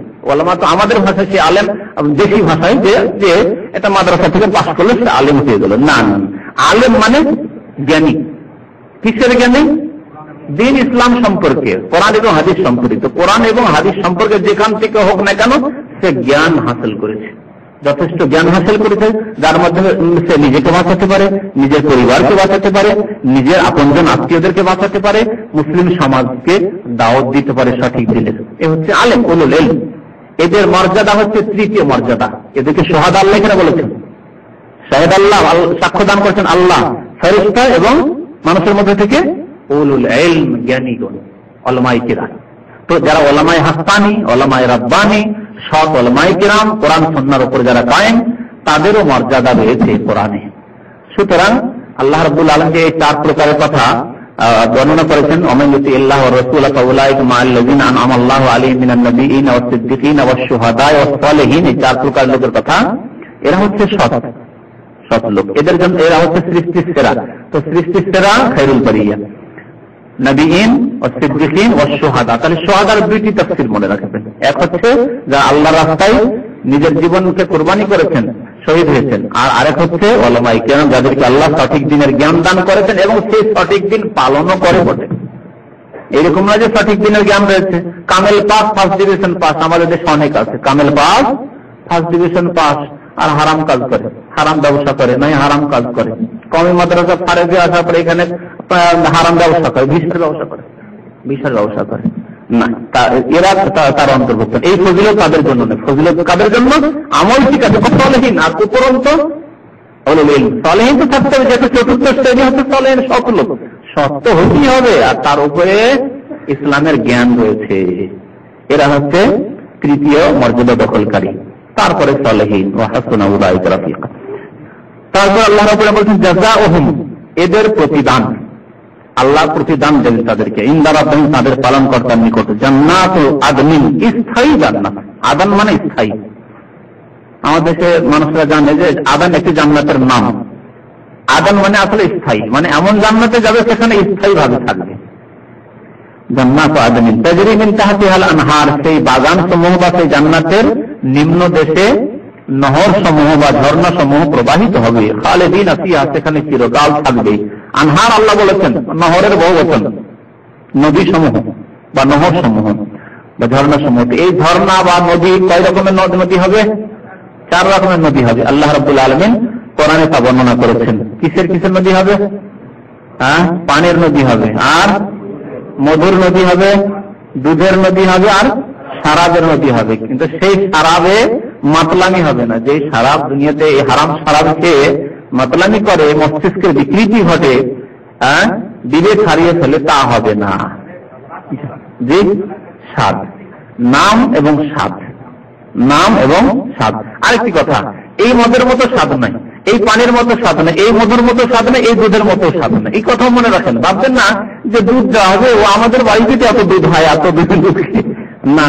হযরত আব্দুল্লাহ বিন আব্বাস রাদিয়াল্লাহু তাআলা আনহু এই জন্য বলছেন যে দেখো, এই যে 4টি নহর হবে, নামগুলি শুধু এইরকম, স্বাদ একেবারেই আলাদা, স্বাদের সাথে কোনো তুলনা নেই। না এই পানির সাথে জান্নাতের পানির নহরের তুলনা আছে দুনিয়ার পানির সাথে, না এখানকার দুধের তুলনা আছে সে জান্নাতের দুধের নহরের সাথে, না এখানকার শরাব মদের তুলনা আছে সেখানকার মদের সাথে, না এখানকার মধুর তুলনা আছে জান্নাতের মধুর সাথে। নাম শুধু পরিচিতির জন্য, যাতে করে বুঝতে পারে মানুষ মুমিন দুনিয়াতে যে আল্লাহ আমাদেরকে এই 4 প্রকারের নহর থেকে ভোগ করার স্থায়ীভাবে তৌফিক দেবেন এবং আমাদেরকে এই নিয়ামত দান করবেন জান্নাতে। জাযাউহুম ইনদা রাব্বিহিম জান্নাতু আদনিন তাজরি মিন তাহতিহা আনহার খালিদিন ফিহা, সেখানে চিরকাল থাকবে।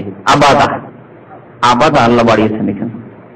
কি জন্য বলেন? এই জন্য নয় যে কাফেররা কোনদিন জাহান্নাম থেকে ফিরে চলে আসবে, এই জন্য খালিদিনা শুধু বলা হয়েছে না। আবাদা এই জন্য বলা হয়েছে, দেখো মুমিন চিন্তা করবে না, মুমিন দুশ্চিন্তায় থাকতে পারে যে কি জানি হতেও পারে যে কোনো একদিন জান্নাত থেকে আবার বেরোতে হতে পারে। না না না, আবাদা চিরকাল থাকবে ভাই। খালিদিনা মানে চিরকাল, আবাদা মানে সর্বদাই। মদকে শেষ করে দেওয়া, মরবেও না, পৃথিবীতে যতই পয়সা হন না কেন একদিন মরে গিয়ে সব ছেড়ে খালি হাতে চলে যেতে হবে, তেমনটাও হবে না জান্নাতে গিয়ে। তাই আল্লাহ বলছেন আবাদা খালিদিন ফিহা রাদিয়াল্লাহু আনহুম, আল্লাহ তাদের উপর সন্তুষ্ট হয়ে যাবেন, ওয়া রাদু আনহু, এবং তারা আল্লাহর উপর সন্তুষ্ট হয়ে যাবে। যালিকা লিমান খাশিয়া রাব্বা, এই নিয়ামত কাদের জন্য? জান্নাত কার জন্য? সৃষ্টির সেরা কাদেরকে বলা হলো? লিমান খাশিয়া রাব্বা, যারা ভয় করে তার তাদের পালন কর্তাকে, বা যে ব্যক্তি তার পালন কর্তাকে ভয় করে চলে, যে আল্লাহকে ভয় করে এবং ভয় করে জীবনযাপন করে আল্লাহর ভীতির সাথে, তাকওয়ার সাথে, তার জন্য এই নিয়ামত রয়েছে, জান্নাত রয়েছে চিরকালের। যে ভয় করে না তার জন্য জান্নাত নয়, কারণ যে ভয় করেন তার দ্বারা যে কোনো সময় কোনো রকমের পাপ হতে পারে। জি, তো আল্লাহকে যারা ভয় করে তার জন্য রয়েছে এই প্রতিদান, যালিকা লিমান খাশিয়া রাব্বাহ।